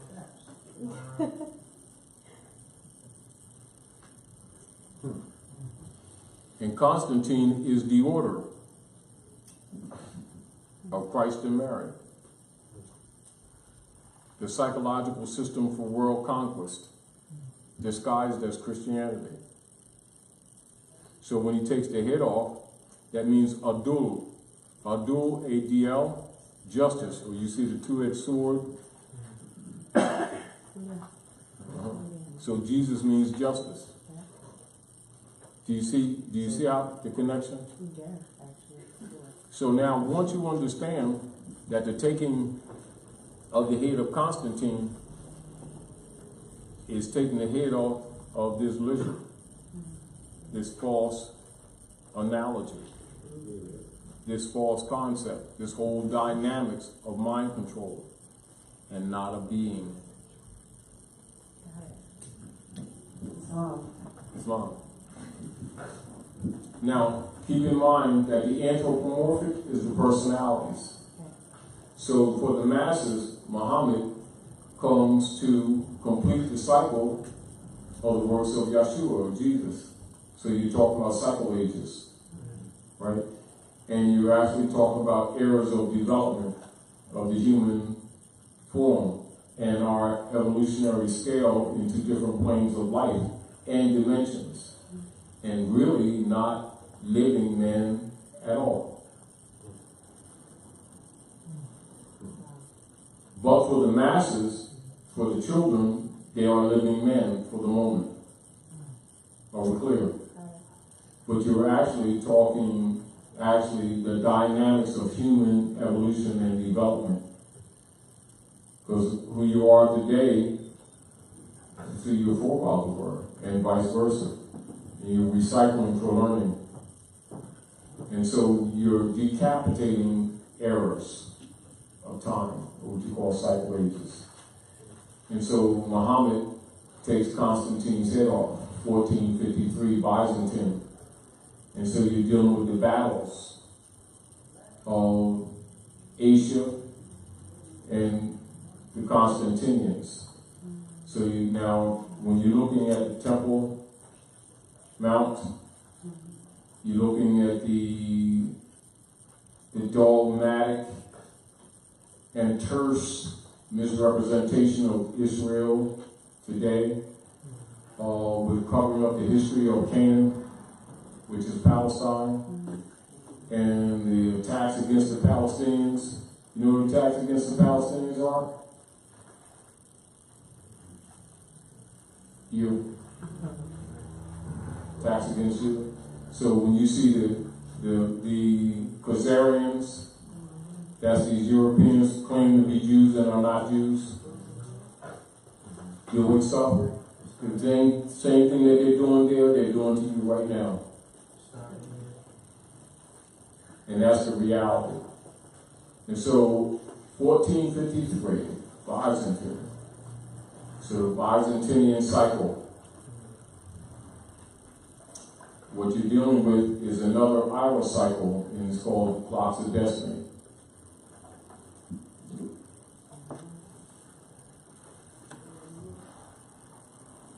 You're taking Constantine's head today. So when you look at things sort of like in what the masses look at as time periods, well, we measure time by cycle ages. And you look at them differently. Although you're looking at that, so when you're looking at Muhammad taking Constantine's head, 1453, Byzantine, you're looking at now.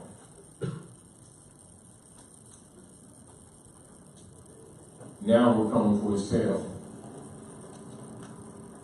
Muhammad took his head, we're coming for the tail. That's what it's really telling. But when you first see that, you don't look at it that way, do you? You know, I understand. You know, when he tells you, if I could get you all thinking again, you'd save yourselves. And then he says to you, you are who your forefathers were, without doubt or contradiction. Once you begin to really comprehend that, put it this way, we always, what the common people would say, live in the present. You kind of stay present, but you're talking past and future too, at the same time. So you're still talking planes and dimensions. So just think along that line. So while the work was done, the work is being done. Look at it that way too. And then see what you have to do, what your assignment is currently. Currently. Yeah. Yeah. You know.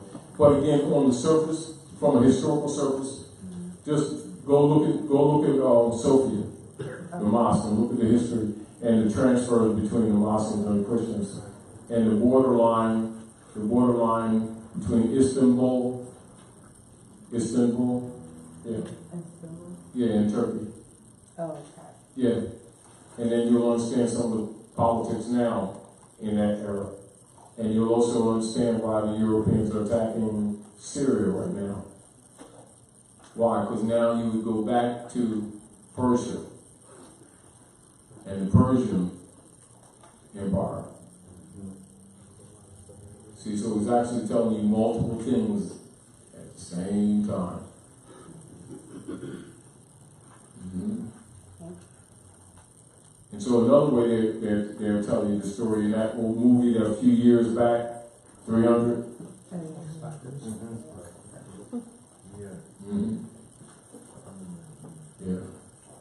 the guy who started that, he used to call me, he passed a few years ago. Yeah, the guy who started that, he's actually chieftain of the Navajo. And that's actually a series of tribes in the West. And a lot of what they're doing was dissolving all of them secondary fake treaties with the Europeans. And they claim their Moorish nationality too. You know, that's the Semite tribes.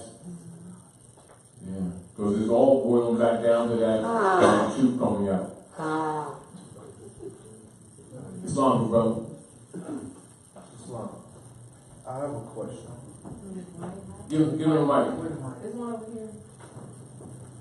So again, just a reminder. So look up Sophia and they're back and forth.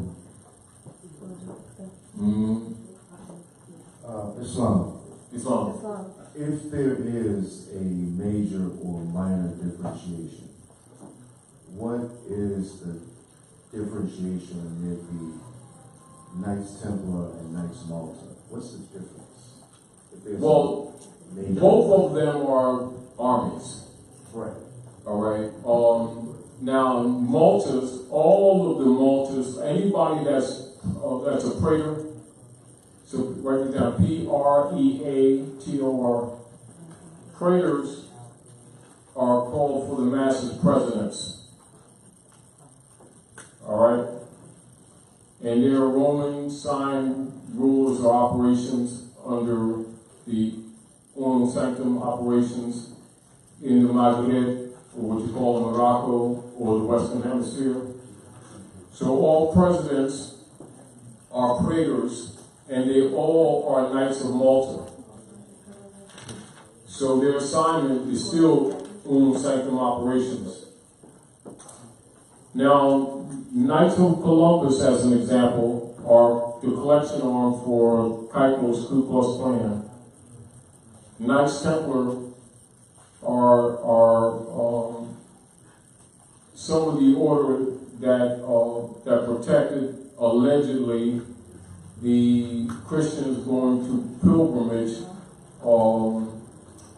to Jerusalem. And it's really not Jerusalem, it's Jerusalem. You know, so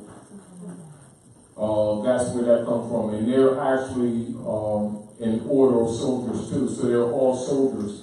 And you'll find that the different orders, or the secret orders of the Europeans, they may be members of multiple orders at the same time. Yeah.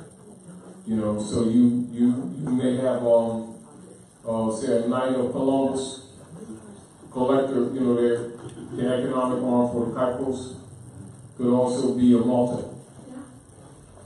You know. I have another question. Good, get on mic.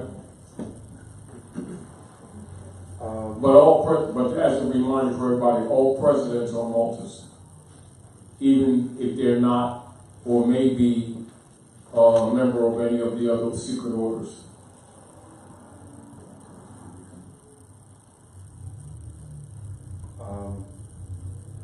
This is more of a gathering. I have a question, kind of like a statement, more so than I kind of want to know if there's a connection, more so than anything. 1868 was the closing of the Freedmen's Bureau.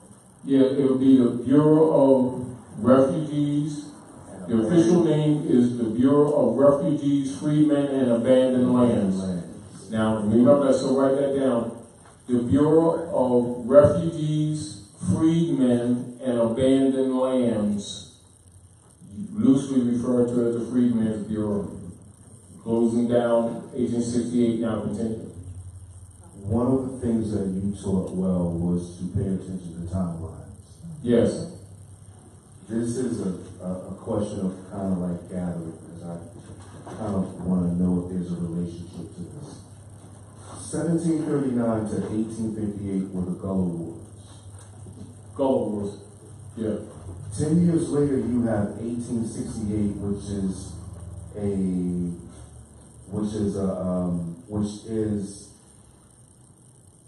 a a document that was created called the Communist Manifesto 10 years later. Mm-hmm. Is there a relationship to the Communist Manifesto and what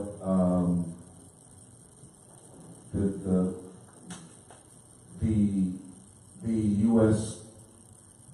corporation attempting to move The manifesto, Communist Manifesto, was created by the Post of Rome and the Jesuit order. It's totally artificial political system, not real whatsoever, having nothing to do with the truth of the ancient Manchurian families, etc. When they talk about communism, something that was created by the Jesuits in order to get clear? To promote the schism operations where they create artificial enemies and then fund them both sides and pit them against each other. It had nothing to do with the culture of Asia really whatsoever. It was creation totally of the Jesuit order. And that's the truth. You know, just as a reminder, when you look at, because most times when people look at communism, they're looking at the Manchurian families and talking about it as a political system. No, it's Jesuits. Understood. Clear. And of course, 1868, with the closing of the Bureau of Refugees, Freedmen, and Abandoned Lands, this had much to do with the theft of the lands under the Unam Sanctam operations and the doctrine of discovery. And this has much to do why the Unam Sanctam, the U.S., was being promoted as a country so they can convert the wealth of the Moors under the operations of a fake nation, etc., under Unam Sanctam. This is why when you do the research, you'll find that the designation of corporation for the United States was established strongly in 1868. The conversion of person, the emphasis of person, the corporate person, Right. the 14th Amendment, but really the corporation that was set forth in Vienna earlier, which is the U.S. Unam Sanctam operations, and the whole paradigm of it being promoted as a country. So keep thinking Vienna, United States Corporation, not just the corporate entity set up by Benjamin Franklin, double agent in France, 1754. Double agent. Yeah, but also, the personification of the United States Corporation, which Lincoln bankrupted. See, like you say, all of those things, the timeline must be put in perspective. And including when Drew Ali said the 14th, 15th Amendment is not necessary for the salvation of my people, he's really sending you to that. But until you study that, you don't get it on the surface. Right. You know what I mean? But as soon as you do, you'll discover the personification of the corporation. Recognizing the United States is not a country's private corporation of Unam Sanctam operations. Then you know that the United States, what they're calling the military complex is really Jesuits. Yeah, it is. And so it's important from their perspective for our people to promote to their children that it's a country and that they, the Europeans, are Americans, i.e., and the sovereigns, i.e., white people. That's why it's so important from a political perspective. And even when you look at the Ku Klux Klan, the 1870, and then you go into the law dictionaries, you will see the promotion of the Europeans claiming to be white people with the modification of the Naturalization Act by USS Grant. And then you'll see all that activity from 1865, 64 to 1870. This is why when you see in the law book, when you see them dealing with the Naturalization Act, and they're making reference of free white persons, and then you'll see the date 1870. Like you said again, you look at the correlations, that's not circumstantial. You know, when people who don't know the history would look at that and wouldn't recognize what they're looking at. Right. But when you're conscious of that, you understand this is when, you know, the Whitmore Party split, etc., and the Europeans, when Horace Greeley and them was meeting in Philadelphia, and then it was suggested that they take on the sovereign title of the Moors so they could make their Unam Sanctam and doctrine of discovery claims on the land. So that's relative, yes it is. Okay.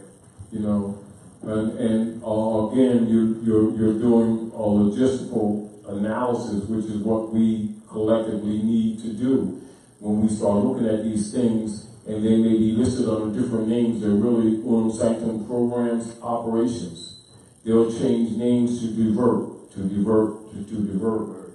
You know, just like when you look at Torquemada. So you look at Thomas de Torquemada, the Inquisitor General, you know, for enforcing the tithing for the popes of Rome. So a person who knows the history knows that that's the IRS today. You see a person who don't know the history looking at the IRS think it's part of legitimate government. Yeah. Where those scholars know, so you say IRS, say Torquemada, and then your concepts get clear. You make the connections, and we start to do that with everything. Good. Speaking of timeline, the Treaty and Peace and Friendship, and you also have former presidents and current presidents always want to state the claim that it's the longest standing treaty. Who's signing for the Moors? Now, you got to remember, when you're talking the Treaty of Peace and Friendship, you're talking sovereign, and so you're talking Sidi Muhammad, Sultan of Morocco. Okay. But then you have your Bashars. I'm talking about the renewal. I'm talking about the renewal. Oh, the renewal. No, you weren't. It was not a renewal. I'm saying as the 50 years come up, how are the 50 years continue to go all right. forward? Now, let's look at this. I mean, And a lot of people misread that. Okay. The treaty is in perpetuity. Okay. Every 50 years. Before that 50-year timeline, 4 years, so like you say, 46, right? On the 46th year, or any time before, you know, within that 4-year period, you have introduction of modification if it comes about, or amendment. If not, within that 4-year period, it automatically goes in perpetuity. This is why it is the world's longest running treaty. So people's idea that it renews, that concept is incorrect. So it's not being challenged. It's in perpetuity. Even if it were to be challenged, it stands. It will continue to stand. Oh no, you can challenge it now. No, I'm talking You're about. conscious. Aren't you conscious? Absolutely. Aren't these people getting conscious? Right. So let's just say the last time period was what? 1830. No, yeah, the most recent one was what? 1986. It has never been modified. Right. So no, what I'm saying is that the last time where it was another 50 years that came into. Yeah. So let's say 86, right? Yeah. So 82 would have been a time period for if there was on any side a projection for amendment, that would be done. Right. So the Moors that were conscious during that time period of 82 should 82. No, he said 4 years before. Oh, okay. So let's just say 81, 82, and just play with numbers. So our Moors that was in I'm not even gonna call that, but just conscious enough to know they should have been on guard and challenging that. Let's put it this way. No Drale. right? Mm. And you're looking at Act 1. You notice he didn't say articles, he said Act. Mm-hmm. Act 1. Mm-hmm. The chairman and moderator are put in power to make law into a forced law. If it is according to love, truth, peace, freedom, and justice, and it is known before the members of the Moorish-MUURS Temple of America. So now in 1925, as you already know, we registered the Moorish Temple of Science as a civic organization, teaching government. Okay. And then you know the issue of Heard's Law right now. So you have people like yourselves, who are qualifying themselves to step up. Then you have the Kenyan Moor named Barack H. Obama that did his exposure, his Masonic exposures, and he deliberately made that speech in Egypt. Then he deliberately exposed the Al-Moroccan flag, and they deliberately cropped out the trading banner. Then Rahm Emanuel, so-called Jew, did a proclamation on day 22 of December, the first full day of the winter solstice, i.e. the North Gate. So all these were signals, etc. But they're signals to those who are in their wake-up change, in their transference. Now, basically, when you're looking at the Treaty of Peace and Friendship, you're looking at the Constitution. All right? This is why you say the Constitution, the American Constitution, the Al-Moroccan Constitution come from Muslim law. So now when you're looking at the Constitution and you go back, you would look at treaty, right? So when you look at Article or Act 6 of the Moorish-MUURS Temple of America, we're teaching our people their nationality and their divine creed that they may know they're not Negro, black, colored, etc. And you go into Article 6 of the Constitution, and it says all treaties made or which shall be made in pursuance thereof shall be the supreme law of the land. So now you're looking at the treaty 1787, 1786, then you're looking at the ordinance 1787, then you're looking at the Constitution Agreement 1788, 1789. And so you'll see that stands in perpetuity.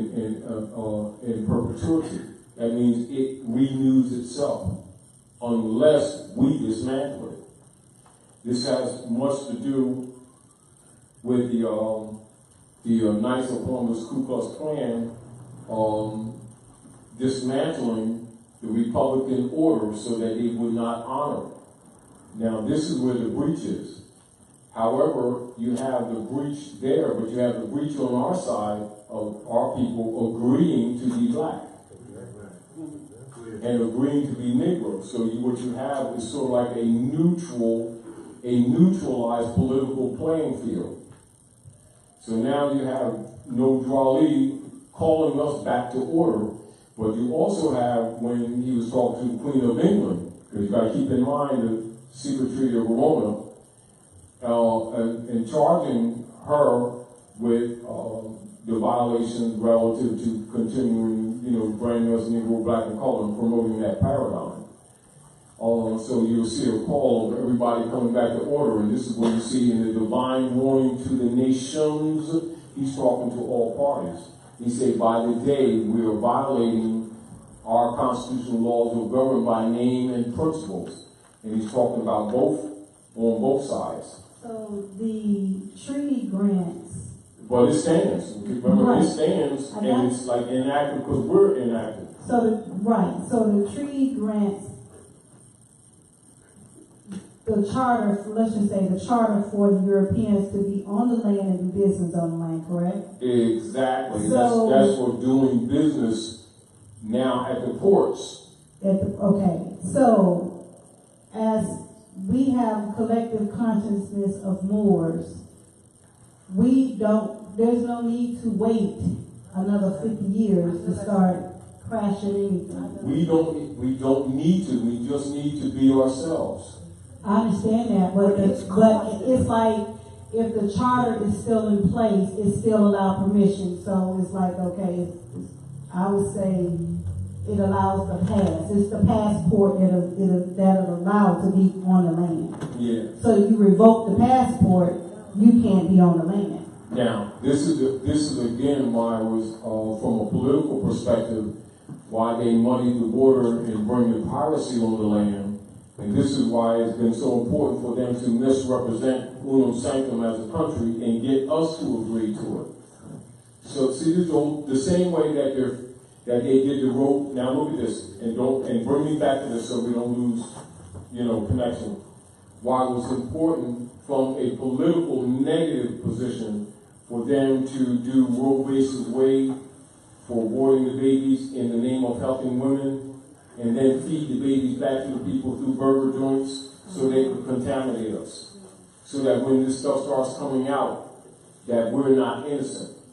And this is back to the constant barrage of offering us positions or how do you say, potential benefits, and to get us to agree to that, to get us off the constitutional principles. It still runs. It still stands. Now, while they're breaching, we're breaching. It's sort of like, like you're playing ball. You foul, I foul. And so it's like neutral. The rules don't change, but, because you're being taken advantage of, he's got to get you to get back into honor. And this is what the Moors movement basically is, trying to get the Moors, the firstborn, back in honor so that we can have legitimate argument, standing in our argument, because the law already is. It has never changed or passed away. We have fallen away from the constitutional fold of government. And so now that you're becoming, when I say you, that's plural, becoming conscious, we want the right of our estate or the benefit, but we must qualify ourselves. And when we point to the Europeans, yes, he's breached, but we're breaching. But we're all not going to be ready. It's like herding cats. So it's like it's going to take the collective consciousness of the ones who are conscious enough to go into the battle and fight for the ones who just rather lay down and stay. This is what he said. Down. This is what he said.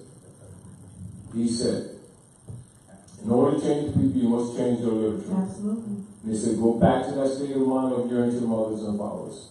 Then he goes into the Renaissance. He'll go in the synopsis in the Renaissance in the literature. So he's sending you back to the 12th, 13th century, etc.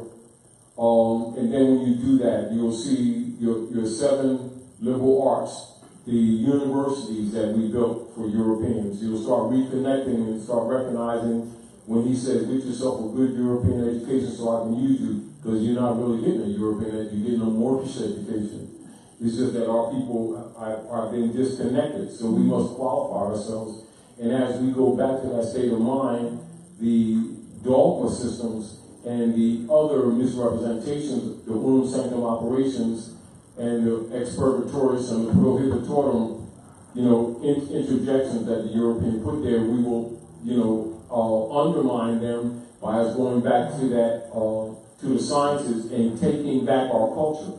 And in doing so, it's not just the Constitution, or what you would call the written Constitution for political operations, it's also the Constitution of self.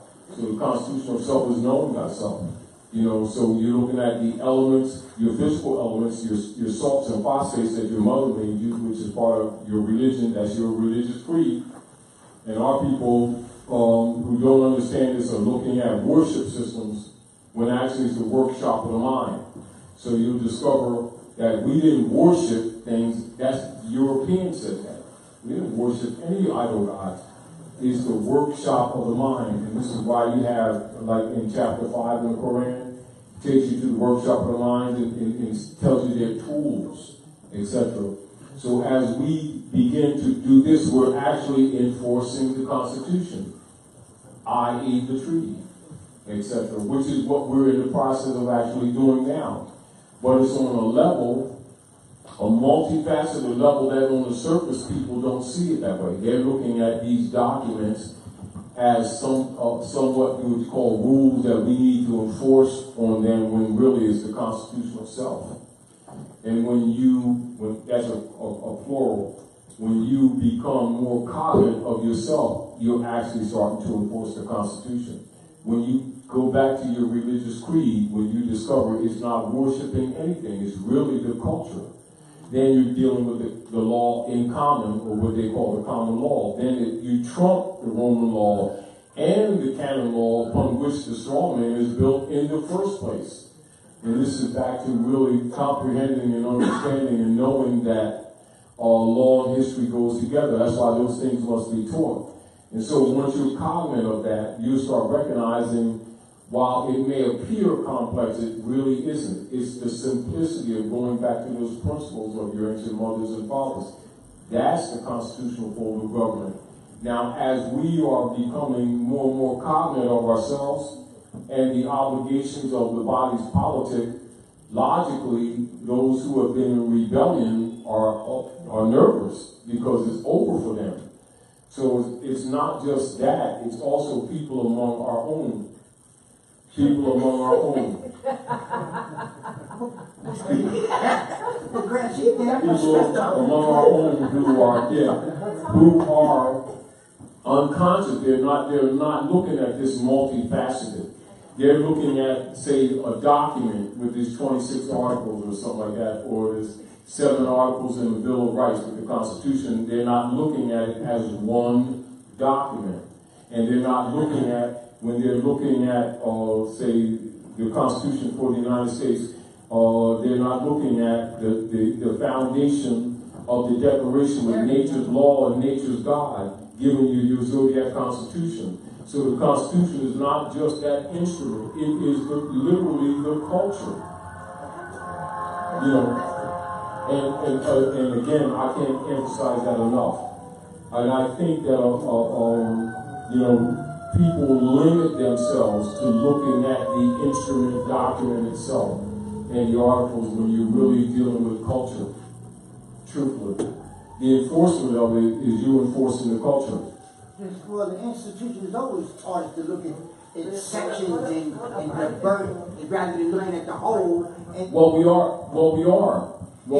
We do, but that's only because, remember, the law, fundamentally, the written law exists for people who are outside of law.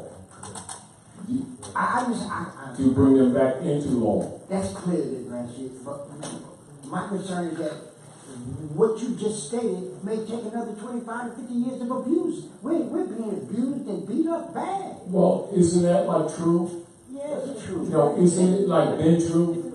Yes. Well, now, what has not, now, see your frustration? Dump that already. Yeah, I'm frustrated. Dump that already. All right. Now, understand that this will be cured when we're cured. We've got to stop looking for outside forces to fix what is our assignment to fix. Let's look at this. When it comes to funding organizations, right? There is no community in North America, including the Europeans, compared to us, that fund more so-called houses of God in dead mortgages than our people do. They don't lack finance. It's being drained and misdirected. Now, for all the God games that we have been playing or claiming, right? Yes. Who begs more than us? For all of the salvation that we've been projecting into the public realm against our children and our family, talking about how saved we are, our special relationship with Jesus, God, Allah, Moses, Muhammad, whichever flavor ice cream that we're playing this week. Because we have a tendency every couple of years to convert to something else. You know, we got a new God, I think. And we project massive amounts of financial supports. Whether you're dealing with Federal Reserve notes that represent our labor under Job, whether it's real estate or property that we keep giving to the church. Not, the church as if it's Jesus somebody, this Reverend Pickford, who's a club member of the Roman Curia, and just because we didn't study enough to see that doesn't change that that's the fact. So our economic and social problems can be traced to morals and ethics too. So a lot of the problems that we have that are economic are because we're misdirected, not because we lack economics. When measured, when there's a logistical analysis of the energy output, the currency output, we're not talking money because you're dealing with currency output. So you're dealing with the electrical manifest machinery of the biological machine. That's currency. So if you can get the people to keep calling it money, which it is not, they're not paying attention that you're dealing with a bookkeeping system of the activities of the nervous system of the biological being, i.e. the workhorse that we become. Now, when you begin to really study yourselves and seeing what's happening to you, you look at this from a different point of view and you start restricting the currency. At that time, the vampire starts having blood loss. And if we start looking at ourselves on the multifaceted level that it actually is, we start looking past this surface argument that they keep giving us and start looking at the metaphysicality of this thing. And stop ejecting emotions. They're battling you, and it's about time, when we say you, not just me and you, it's about time you recognize it, and about time you start recognizing that all of this other energies that we've been putting out all of these decades from generation to generation admit that we have been wasting it and that we have been hypocrites and that we have the energy. It must be redirected. Therefore, we must render unto Caesar what is Caesar's. We must give him back all these idol god systems that we have protected, that have been diverting our energies and our forces. And stop getting emotional about it, because that's a sense of denial. We have power that we haven't been using. Now, looking at us, looking at the logistics of our operations, we have a history of many wars that family members, uncles, aunts, dads, and brothers have been going to these different wars, whether it's Vietnam War, Korean Wars, and on back, where uncles, grandpas, and everybody's been battling, winning these wars for this European. We was brave then, but when it comes to the truth, they keep making excuses. They've been marching all over the place, making fools of themselves, but claiming all of this special relationship with gods and everything. Then it's sort of like one of the Europeans that said to me, he showed me a video when I did a lecture in Newark, New Jersey one time. Europeans showed me a video where the brothers talking about, European, they're saying white men don't like us and blah, blah, doing this thing on the street. And so the European is standing in the background going, Mike says, why are you worried about whether white people like you or not? Your gods don't like you. Did you ever think of that? And look how much money you all give them.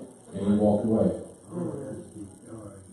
But what he's really saying that, all this boasting about gods and the pyramids that we keep talking about, we should recognize by now our own hypocrisy. And that the results in our community is proof pudding of who we are, what we're about, and everything else that we've been claiming about gods. I mean that if you had all these gods going for you, you wouldn't be begging all the time, marching and making fools of yourself and disturbing the peace. It's like somebody who owns a farm talking about whether they, let's march so they can give us some bread. You got all this bountifulness, we've got more marching and praying organizations than anybody. But that belies and contradicts the constant claims of gods that we keep promoting all over the place. That is totally dogmatic, that we ourselves have not knit is dogma. Meaning that we're wasting energy in the name of idol God worship that we have not acknowledged, and we won't give up. And it's draining our resources, and it's draining our energies, and it's draining our finances, but yet we keep begging and asking for some finances and economic support when the real deal is that we're wasting it. We have it. We have more than enough. It's misdirected. Now, so when they do a logistical analysis of the people at North America that come under the brands of Negro, Black, Colored, etc., the calculation is that we're the 9th wealthiest nation on the planet.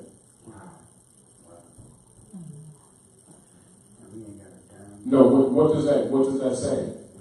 That we don't recognize nationality, therefore there's no harmonic unity, and there's no what you call self-determination or what you call governing of our affairs. And so that makes us, by default, wards of the operative state operators under the Unam Sanctam operations. So like part of our economic and political suppression is a default situation by our inactivity and by our miscalculation and by our misdirection and by our supporting institutions as if they're legitimate. They never have been legitimate, but we give them legitimacy, so we feed it.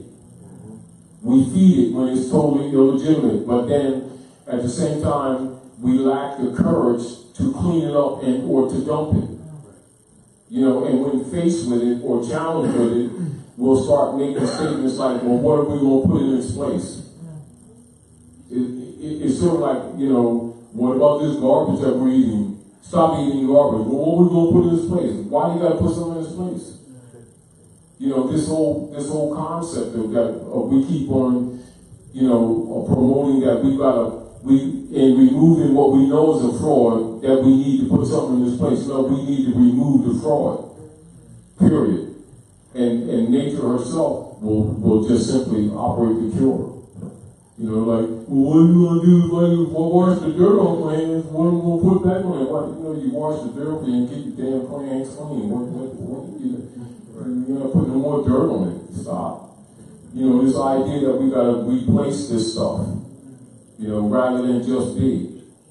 You know, and so one of the difficulty things that the prophet had with, you know, waking these Moors up is just getting us just to be ourselves and stop trying to make it, you know, just stop trying to be somebody else. Be who you are. You know, your constitutional self will show itself. And again, you know, when we interject emotions, then you shut down your pineal gland. You know, and it's rough, and I know it is. You know, but stop letting that. Don't be frustrated. You know, because we're not innocent. See, there's a sense with us a little bit. Sometimes of feeling victimized, and when we need to just start taking more responsibility. And it's a little, you know, because it's kind of harsh. We're looking at, oh man, you know, wow, I gotta make up my bed type thing. My mom said, yo, straighten up the pillow, tuck the blanket, and, you know, it's kind of like that. We're being forced into being more disciplined, and it's uncomfortable. Islam. I actually have two questions. The first question is emotions. Yeah. How do you curtail that? How do you change that? How do you fix that? We relied on. It's not even fixing it or curtailing it, but continuing. What is the remedy for us to deal with that for which we've been? When a lot of the times when we succumb to our emotions or the emotion distract, that's what I really mean. It is because we're not actually using our logistical analysis to look at component parts to actually comprehend the knowledge or the gnosis and therefore be more calm because we're actually getting answers. And the emotions are usually interjected because of frustration, because you don't have an answer, or you haven't recognized the answer, and we want fix, we want cure. You know, like we got pain. Oh man, how come? Oh, you know, that's wasted energy. When you should be looking at the logistics of things.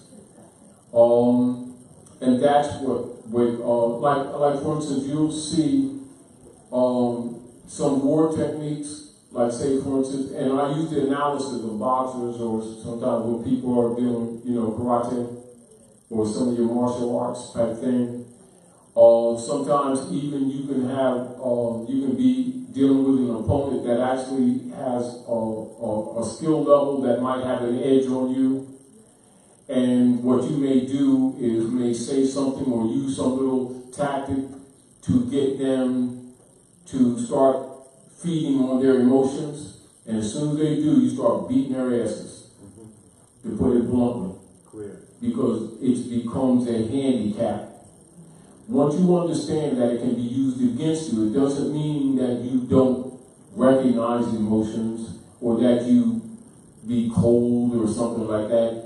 Is that you recognize that when you're dealing with problems and analysis, when you start interjecting emotions, weaknesses come to the front.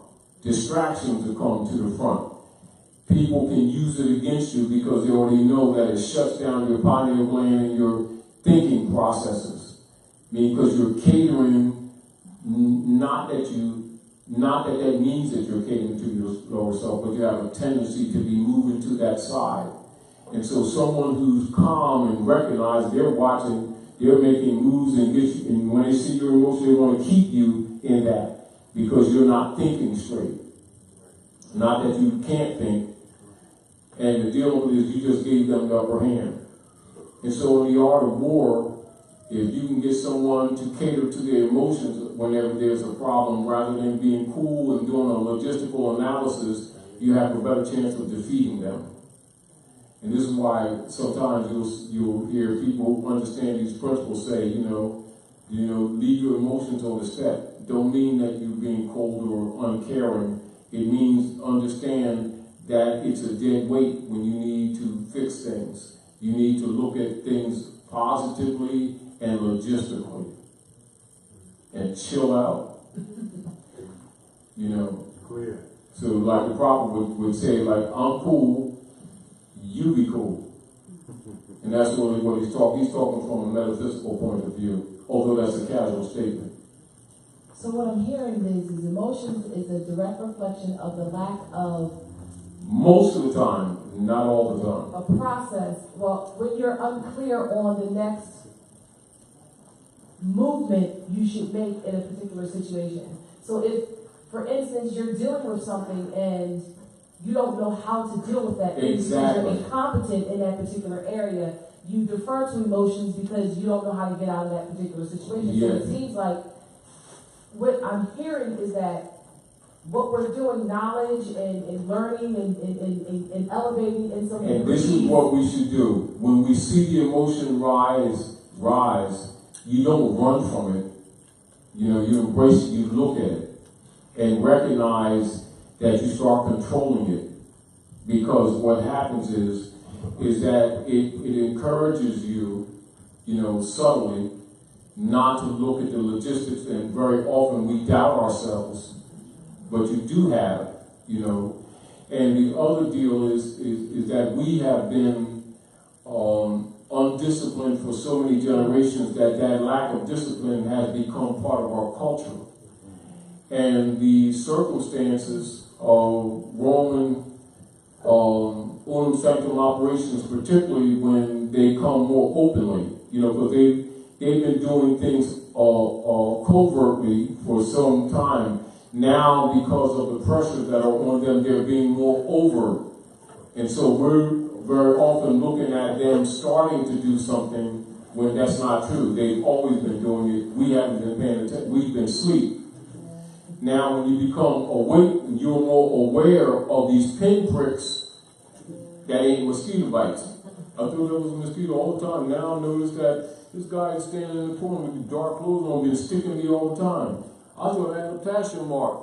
That sucker is cornered by the straw. When I go to sleep, he's been sticking that straw in my neck. And you're starting to deal with the realities of European colonial operations, and it's quite uncomfortable.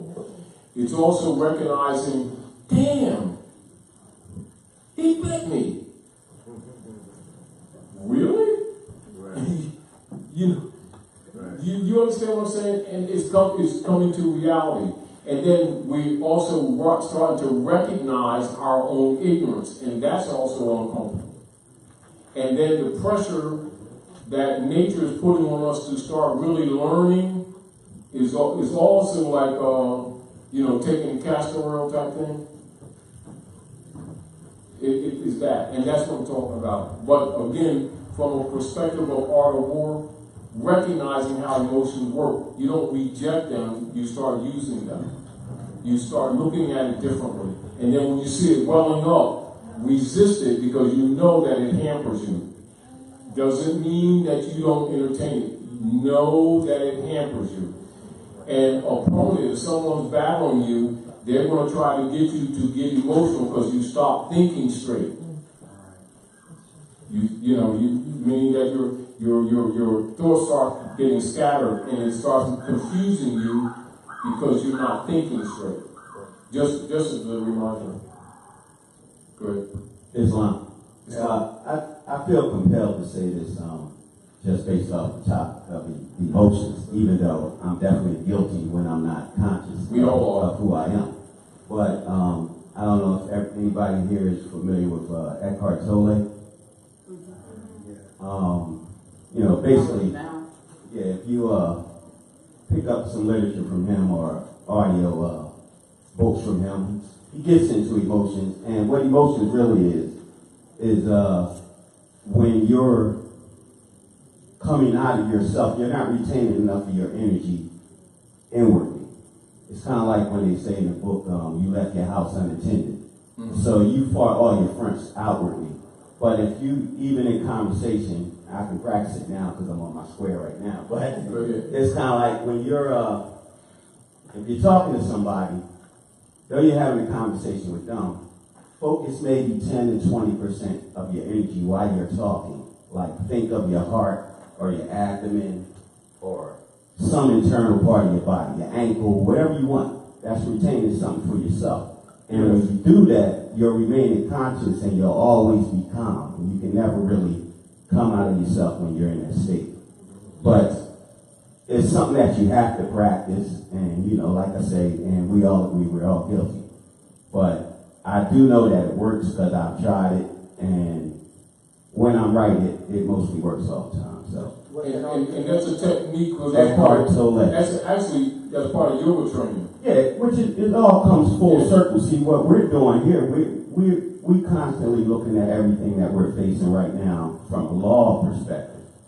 But we're not looking at what we stand for overall, meaning like being in line with the universe, the But it's still law. See, that's all law. Yeah, that's all the whole point. But that's full circle. Yeah, but remember this. This is perspective.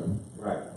Law governs all events. You're always dealing with the law. Right. Not necessarily how people have been looking at law. Most of the time, they're looking at law from a legislative point of view. When they need to, this is why you learn Hermetic law, right. Divine law. It always is in operation. Correct. Now, the problem that people have is making discernment between the two.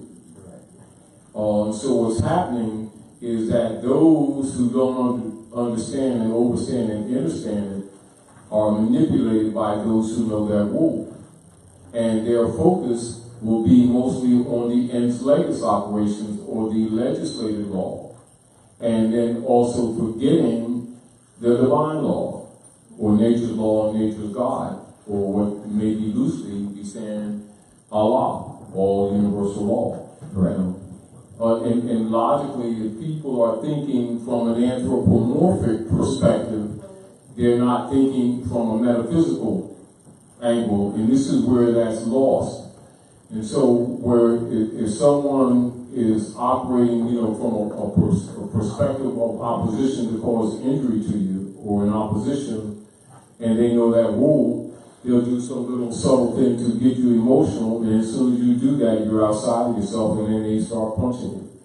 You know, sort of like, just like when they, like the symbolism, when they talk about lynching Jesus on the cross, and then the Romans were trying to rip his garment to divide it between each other, and they couldn't rip it, which means they can't get it, they can't open unless you let them. Once you understand that principle, you know, that's dealing with your aura. So, you know, once you, if you get all emotional and all that stuff, then you open up, you're out, like you say, you're outside yourself. When you come outside yourself, they get in. You know, this is what it means being cool. And it's subtle, but, you know, it's just part of what you call yoga training, or what you call spiritual training. You know, in comprehending it, but never forgetting that law governs all events. So don't ever confuse dismissing the subject matter as just legislative law, because they ain't just limited to ens legis. So when we're talking, you know, the treaty and constitution, you're talking legislative law. However, the foundation upon them is nature's law and nature's God. This is zodiac constitution. You know, so if you don't recognize that hook in there, then there's a tendency to look at it from a legislative-only perspective. Right. And respectfully, I'm appreciating when you're making note on that. You know, this is where people get caught in the legislation and not looking at the metaphysical side. Discernment is key. Go ahead, good brother. Islam. My question is concerning the nationality card. Yeah. You made reference to, during the first resurrection of the Nation of Islam, some of the other officers had their nationality cards, and others of the believers may not have.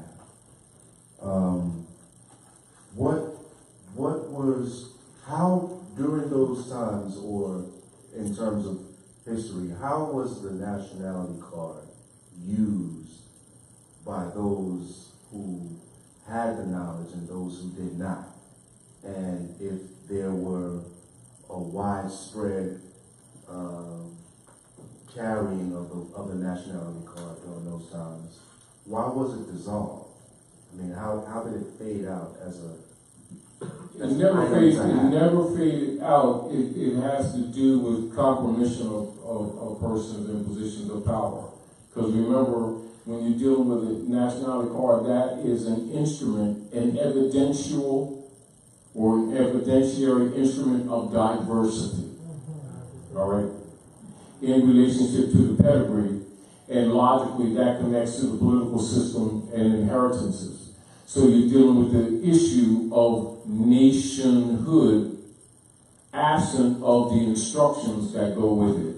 So as an example, so you say, like when you have the break off around Hoover's time and Calvin Coolidge, so you're dealing with between 1930 and 34. And the break off with the split up, what you call the great sellout, then it became the temple of Allah. It was first the temple of Allah, then temple of Islam, then Muhammad's temple, then the nation of Islam. You know, and so you're talking nationhood without national principles being taught. So the word is empty. So it's sort of like the word literally being X'd out. So what you have is vessel without substance. Now, a being who understands the principles can see that. A being who does not understand principle will say nation and never notice that they're not being taught nationality because they don't understand content or the missing content. You know, it's sort of like the paradox of assuming that people have a comprehension when they're using the word nation, and the demonstration that they don't know. You know, it's sort of like nation and nationality comes from nativity. So you're dealing with both homogeneous origin, which would be biological, and the natural order, and then you have an ens legis approach, which would be dealing in the area of citizenship and political allegiances that may be associated with nationals or the nationals of the land distinguished to deal with the general trade, intertrading problems and issues that you have among humans in social order. So you have national and then you have naturalization. And so you have one that would be natural, then you have one that would be legislated. So when you deal with nationalization, you're dealing with the process of connecting to a political order that does not necessarily relate to your genetic biology nativity. Meaning that you can go to, say, China and become a naturalized citizen of China, but it doesn't make you Chinese. Now, but you go by the rules of whatever constitutional order and the social norms of that, and you will be given tests. Right. Now, and so you're dealing with discernment or understanding that principle. What you discover is that people who have known these things have been saying nation this or nation that and not teaching nationality. When you understand those principles, you understand that there's a compromised agenda. For someone who does not know it, they wouldn't recognize that as a compromised agenda. You see? And then when you look at the real history, the world history, and you start looking at the problems that have befallen us in North America, and you start doing back tracing, you start finding out that North America's Morocco is the heart of the Moroccan Empire. You start doing, war records as an example, and you start finding out that, this Treaty of Peace and Friendship is the longest running treaty, so there must be some significance to this. So you start looking at that. That's when you start finding, the layering and the changing of names, etc. You start finding the Barbary treaties, the British correspondence between the Americans, the Americans, etc. You start looking at the fall, the Moorish Empire, etc. You start discovering that half the nation states that we commonly recognize today 125 years ago didn't even exist at all. And that they actually modified maps to make a history that really don't exist the way people think it exists. But until you start doing the research, you wouldn't recognize that.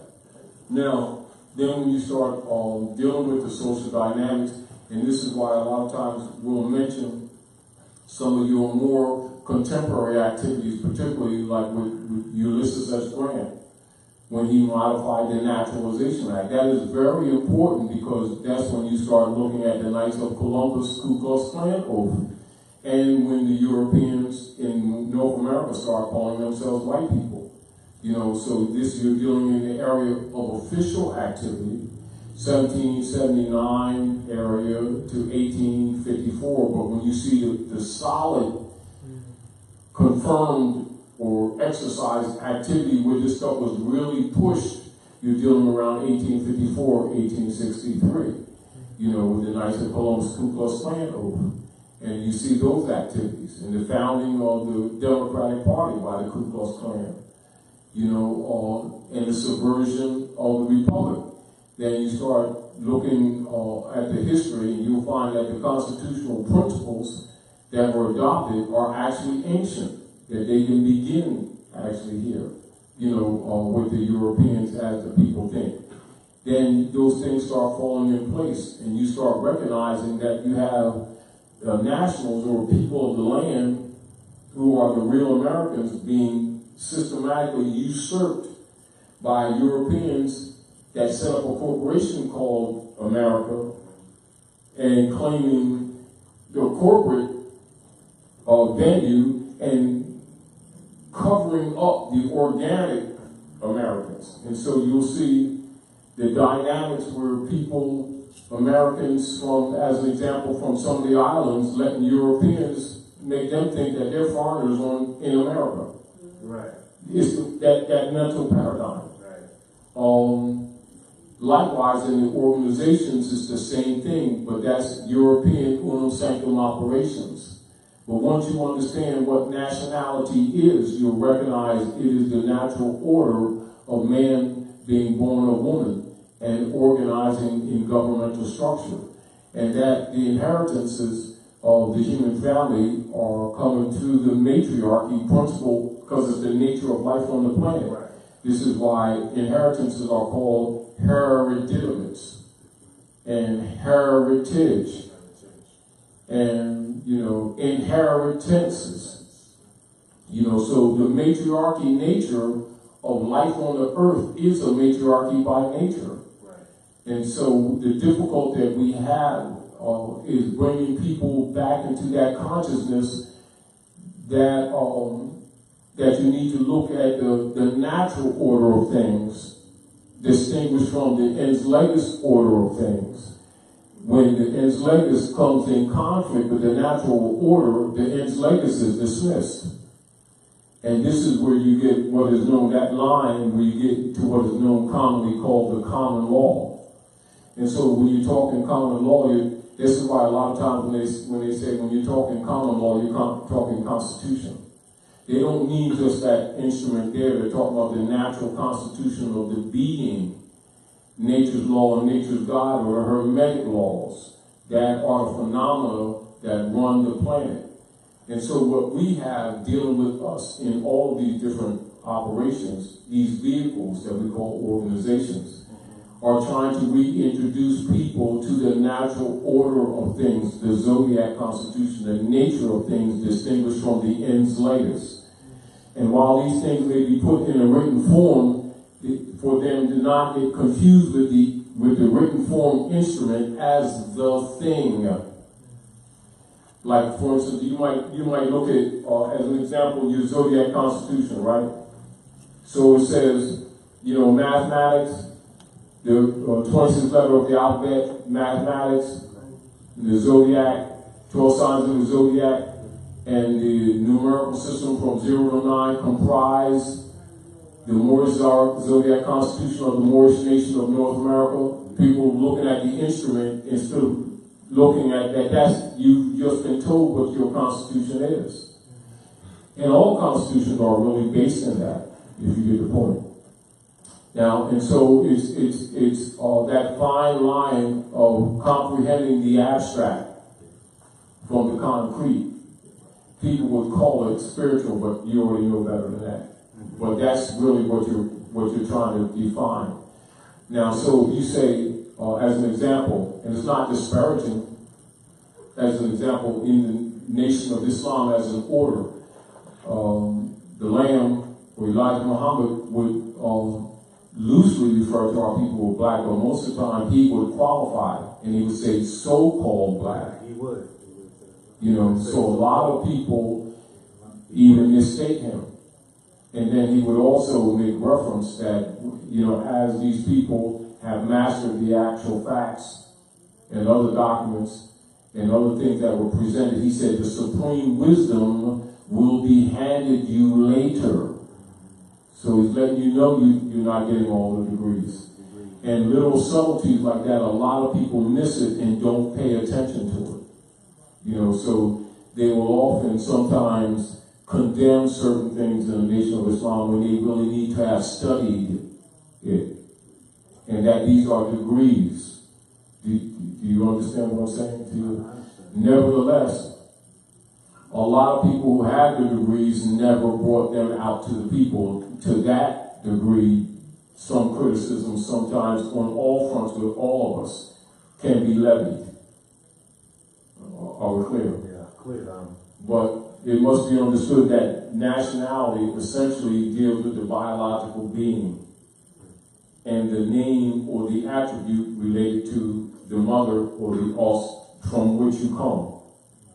And the broad spectrum of the families of nations in their inter-family relationships is called international law. Now, all beings must be specifically identified, for you are dealing with generational dispensation of inheritances. Right. And this is where it gets refined. And this is also because of Unam Sanctam operations, why nationality is not taught, and why so much effort is made to denationalize people so that people who are taking advantage of them can steal from them and set up political systems that appear legitimate, which are de facto, in order to execute the transference of their estates. And this is what the Europeans refers to as cheating, or you may call it colonization. You know, but people who don't understand these things don't make those correlations, and they get caught up in the cover-up, or what you call the shadow governing bodies, of thinking that the U.S. is a country. Because they were taught, not that it is, they were taught that. And so they promote it and send that to the next generation. And just like you see, most of the generations now think that the United States is a country. When anybody in any secret society or any scholar or any political scholar knows that it's a private corporation that was set up in Vienna. You know what I mean? Fact. And this stuff is documented, can be easily found out. But, you know, all you have to do is train these people not to read. And this is again why dogma systems, idol God systems are important, because you put the God game on it, and what it does, it locks people in, because they feel as if they start thinking outside of the box or the fence, that they're now committing blasphemy. That's why the God game of beliefs are an important mind control system by the Jesuit order that's operative on the planet. During the electoral process of the president for the United States Corporation, yes, what you're talking about, the projection of thinking that the U.S. is a country, you hear that projection more during the time of the elections during any other time. Yes. That I've learned and noticed now that I'm recognizing the language and the major and the minor differentiations, the macro and the micro. Because during the election time, you always hear the reporters say, who's going to run the country? Is this person qualified who's going to run the country? Now, what is running the country? The United States of America. The 19 enumerated powers that are assigned to the contractors that represent themselves as the governing body under the treaties, or what you call the occupational powers, but is regulated from Fleet Street in London. Now, so by the agreements, they owe the people a republican form of government. They're in breach, but the people are in breach. You see? Right. And so when you clear this stuff up, the people themselves will begin to recognize that they themselves are the government. But we are out of order. And so we keep looking for outsiders or some outside force of people to fix what it is our duty to fix. Our responsibility. Yes. And now as an example, and this is back to earlier, when you look up in law, in any of your major law books, common law, you see that the common law is recognized to trump the Roman law, the canon law, and other forms of law. And the reason why I said, because that is dealing with the connection to natural law that supersede the ens legis operations. That's why it's called common law. That's why constitutions are fundamentally rooted in what is called common law. When you have a comprehension of that, you don't look at it from the instrumental point of view. You look at to the natural order of things. Your moral and ethical code that's built in you naturally. You know, because it's always harmonic, which means really people don't need to be taught, you know, ethics and morality is born in them. Their mother gives it to them. You know, but we pretend that we got to go to church miles or synagogue to learn anything else. That's a false statement. But we do that to legitimize these organizations that we set up, to deny the natural order of things, because the real deal is that Rome is these people's gods, and nobody's supposed to say that. So they will respect the ens legis operations of the Roman order before the divine hermetic laws of the universe. You know, and so the priesthood and even the deists, who they so-called, you know, call the founding fathers, they weren't Christians, they were deists.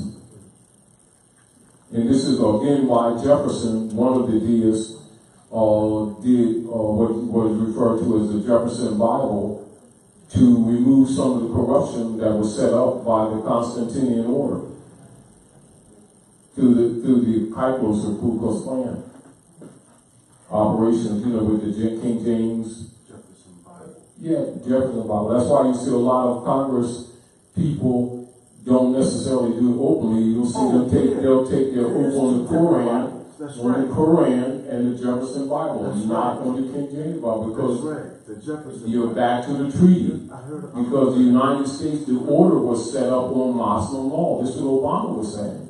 That's right. None of this stuff is not unknown. It's not taught. And back to the issue. Your leaders of all these organizations who are 90% or 32 and 33 degree Masons, they know why they're wearing a Moorish fez.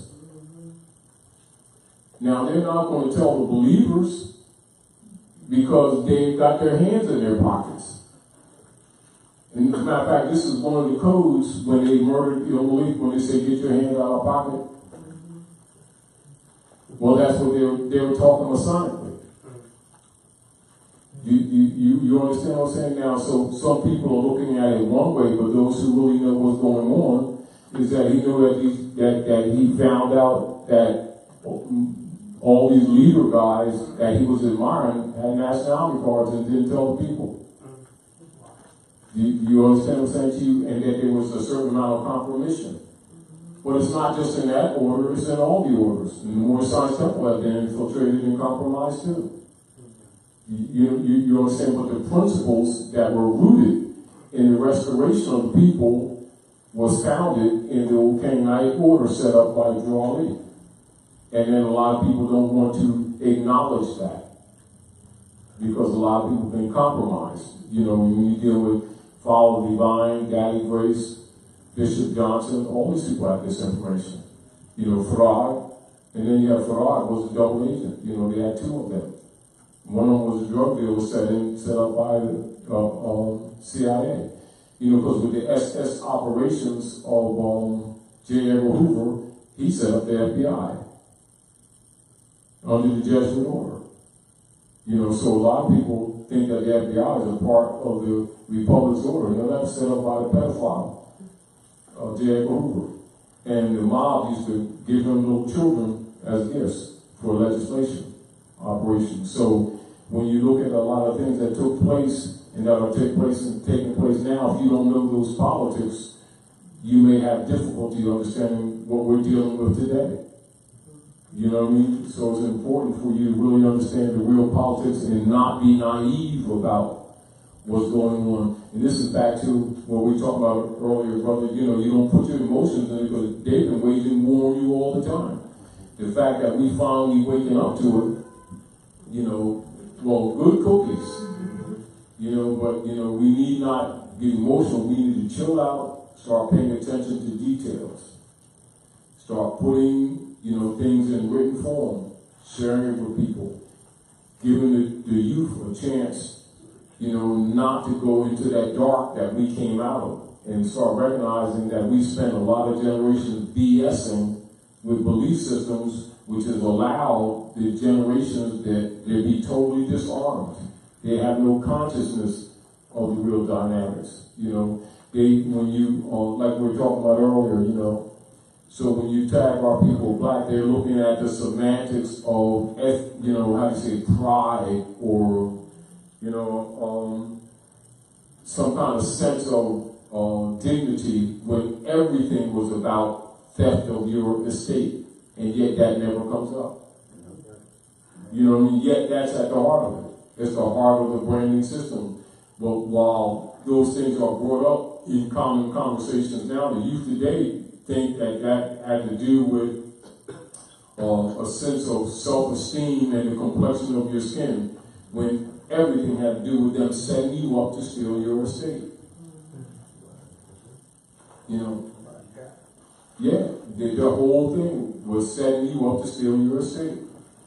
And so that when the youth hear about, you know, grandfather and their great uncles fighting if you call them black, they would take it from today's perspective that they lost their cool and they should have been proud, not knowing that you were being set up for estate theft.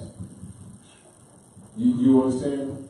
Now, the deal is Masons know that, people from secret society know that, people, historians know that, anthropologists know that, but the masses don't know that. Those little subtleties are important. And these are the areas where we often try to hit to change the state of mind of our people so they can look at things differently.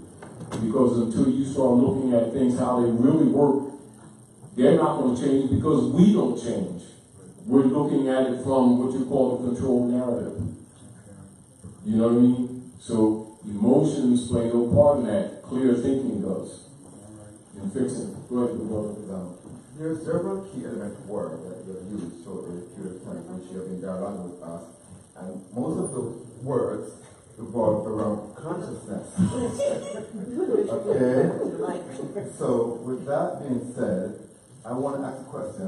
What is your directional thinking or instruction towards us now who are more awakened as to how we go about getting our younger ones conscious and staying there? Because the reality versus the idea is that we are still sending our children into their public food system. Yes. So now, in actually answering the question, which I'm not going to answer my own question, my idea in relation to the question is we have to then set up an institutional system where we can educate our own children and keep them that way.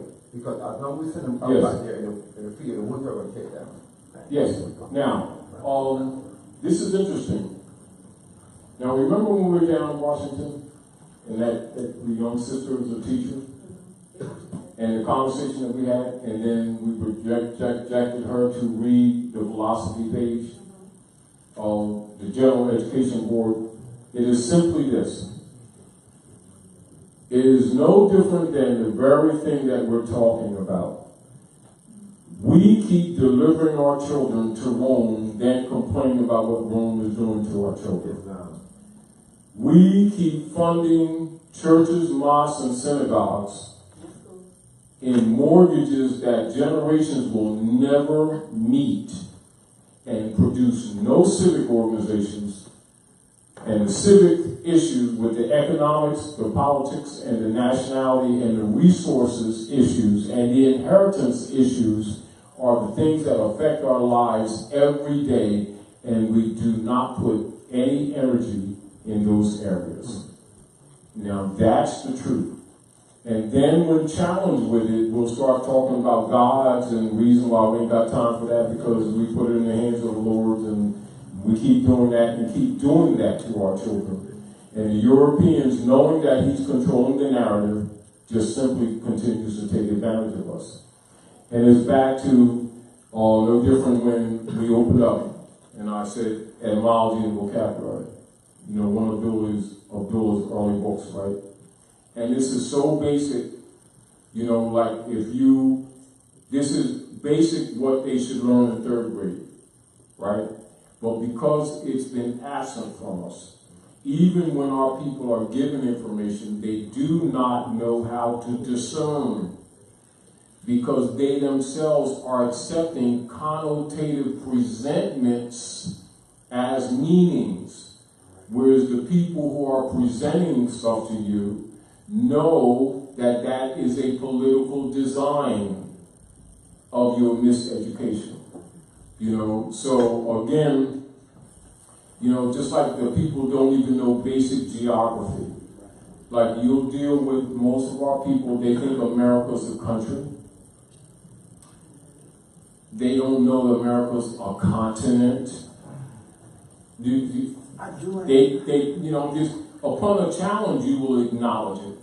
But upon everyday linguistic translations and communications, they will allow Europeans to present America as a country, then present themselves as Americans and white people, and it does not go challenged. And at that point, they stole your birthright.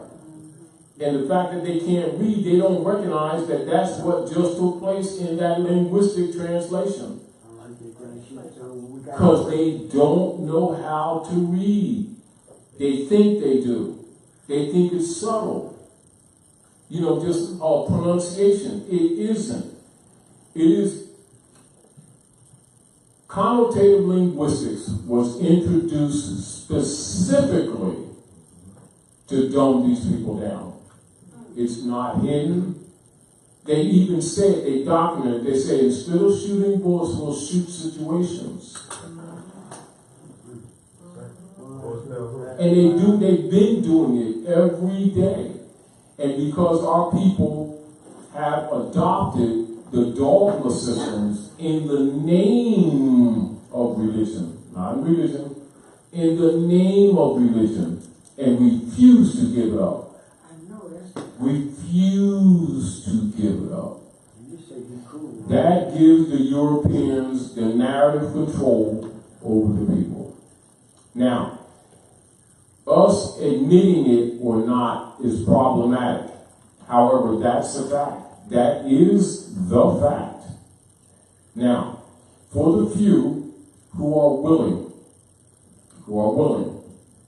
to start taking control of their children, right?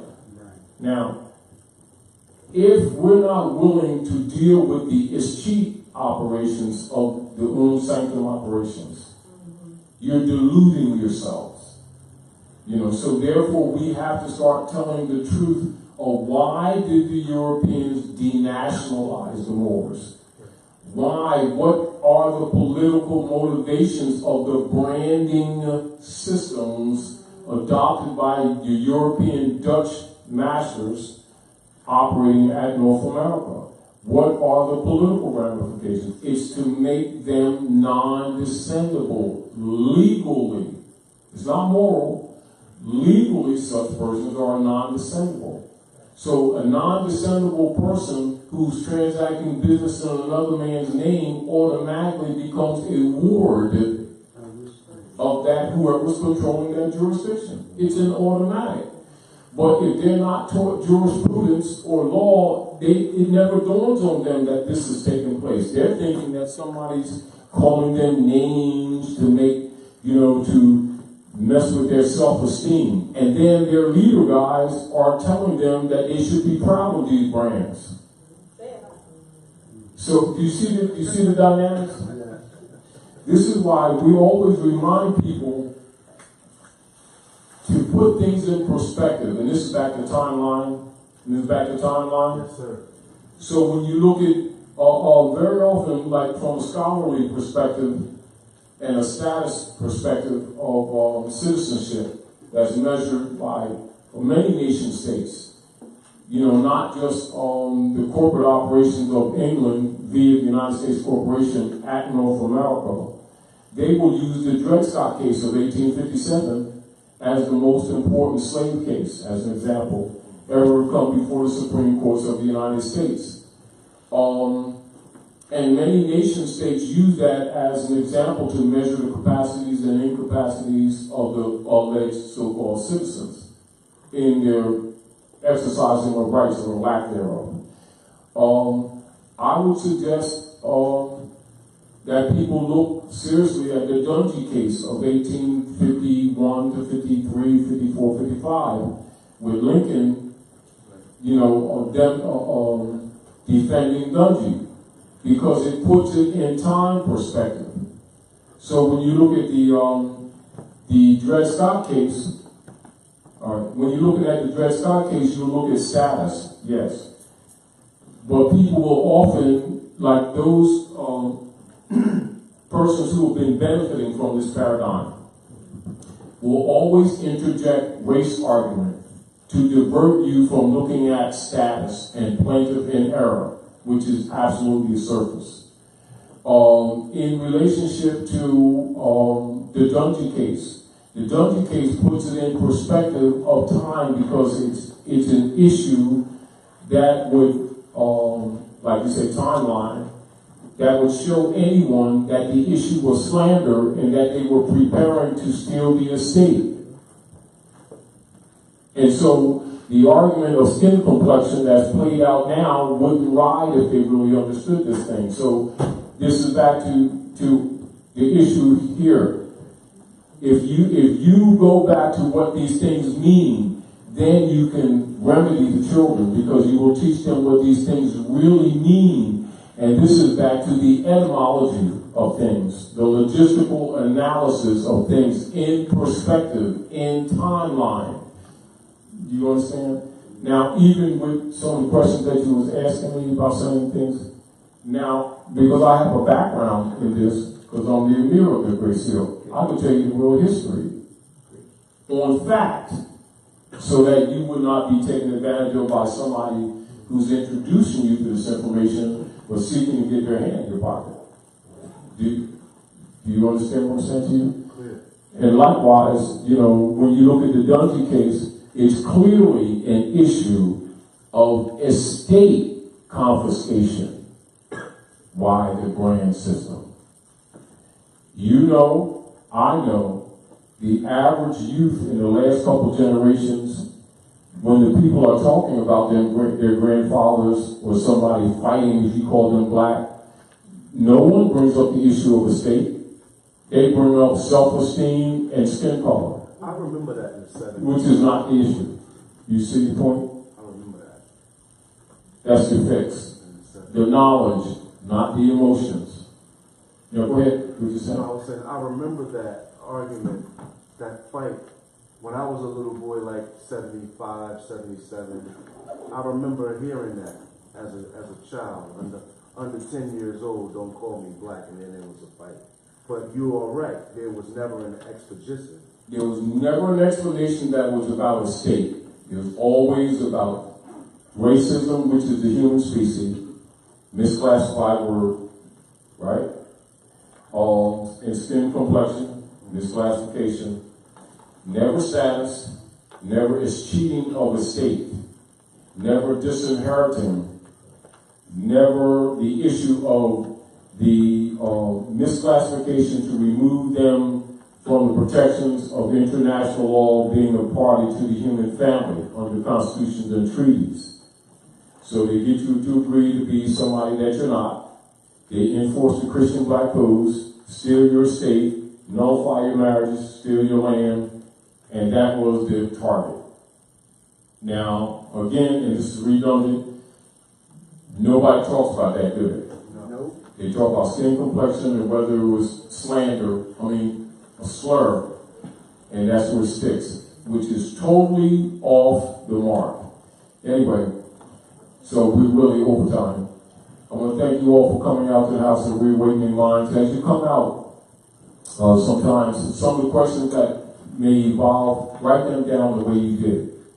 You know, and as you know, most of the time when we're going to some of these things, we will not necessarily approach them from a metaphysical perspective, though sometimes it's necessitated by virtue of people getting, stagnated or thinking that things are static when they're not really static, you know, and to evolve them.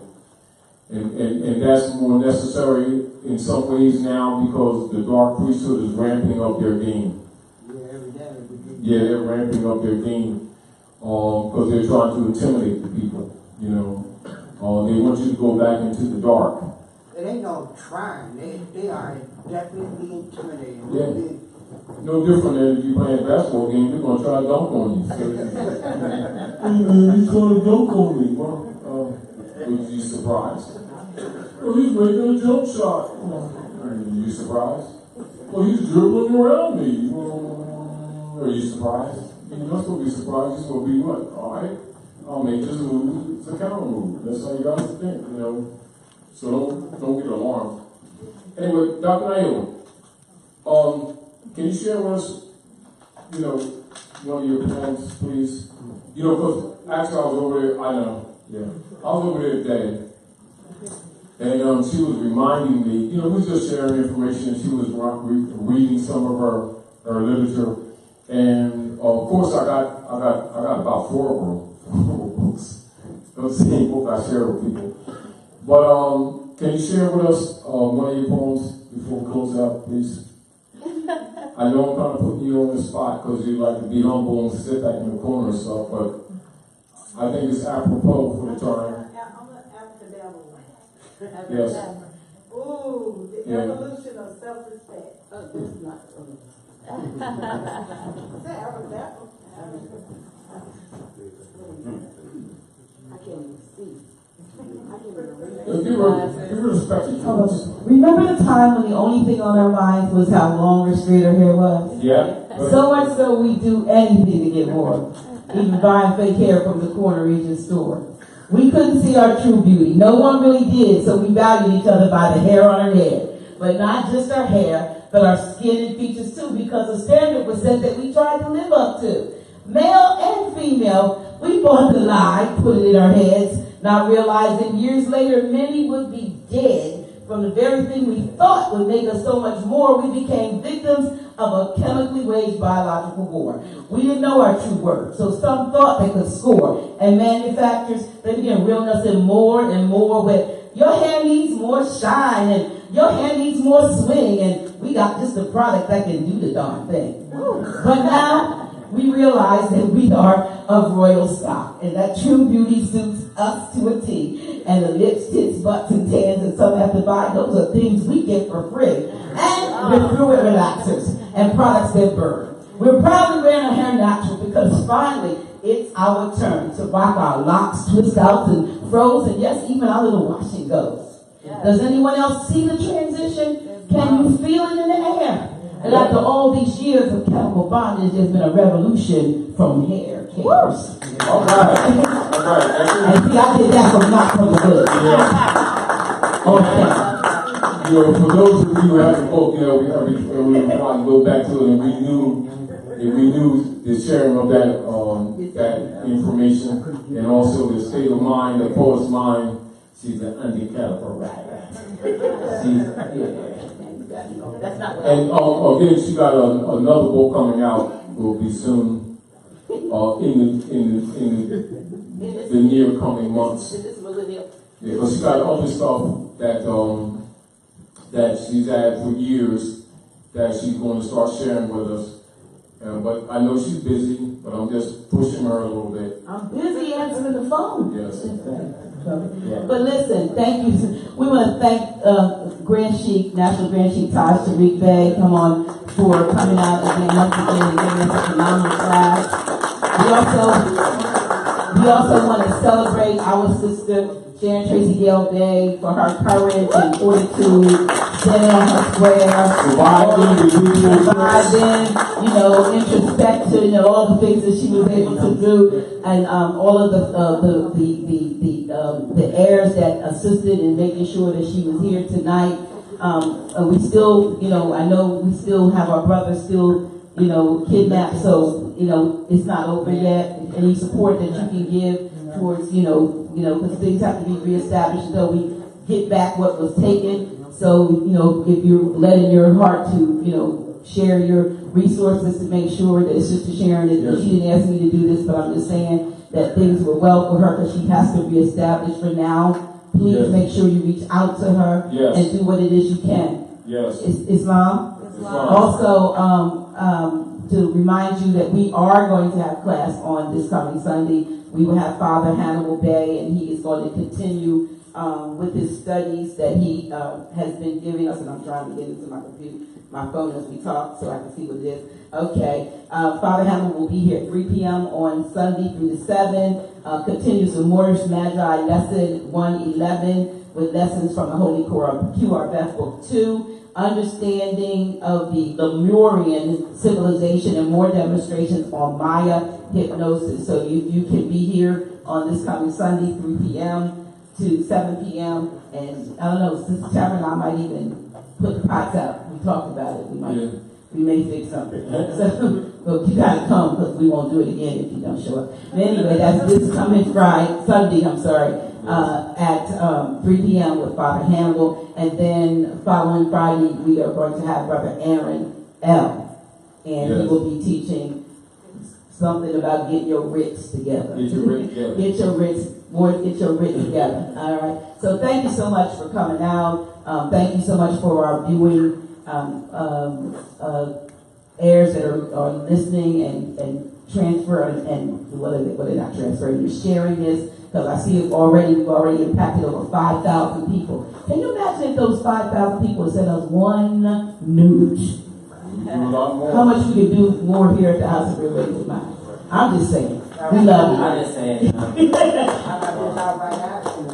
Oh, they know, because if we can't be here, then you won't be able to get all these wonderful questions. But we thank you so much. Cameron, I don't know if we still, thank you so much for your support and for coming out and being here. We are here every week except for the 5th Friday. Yes. So thank you and have a safe journey, travel back to where you're going.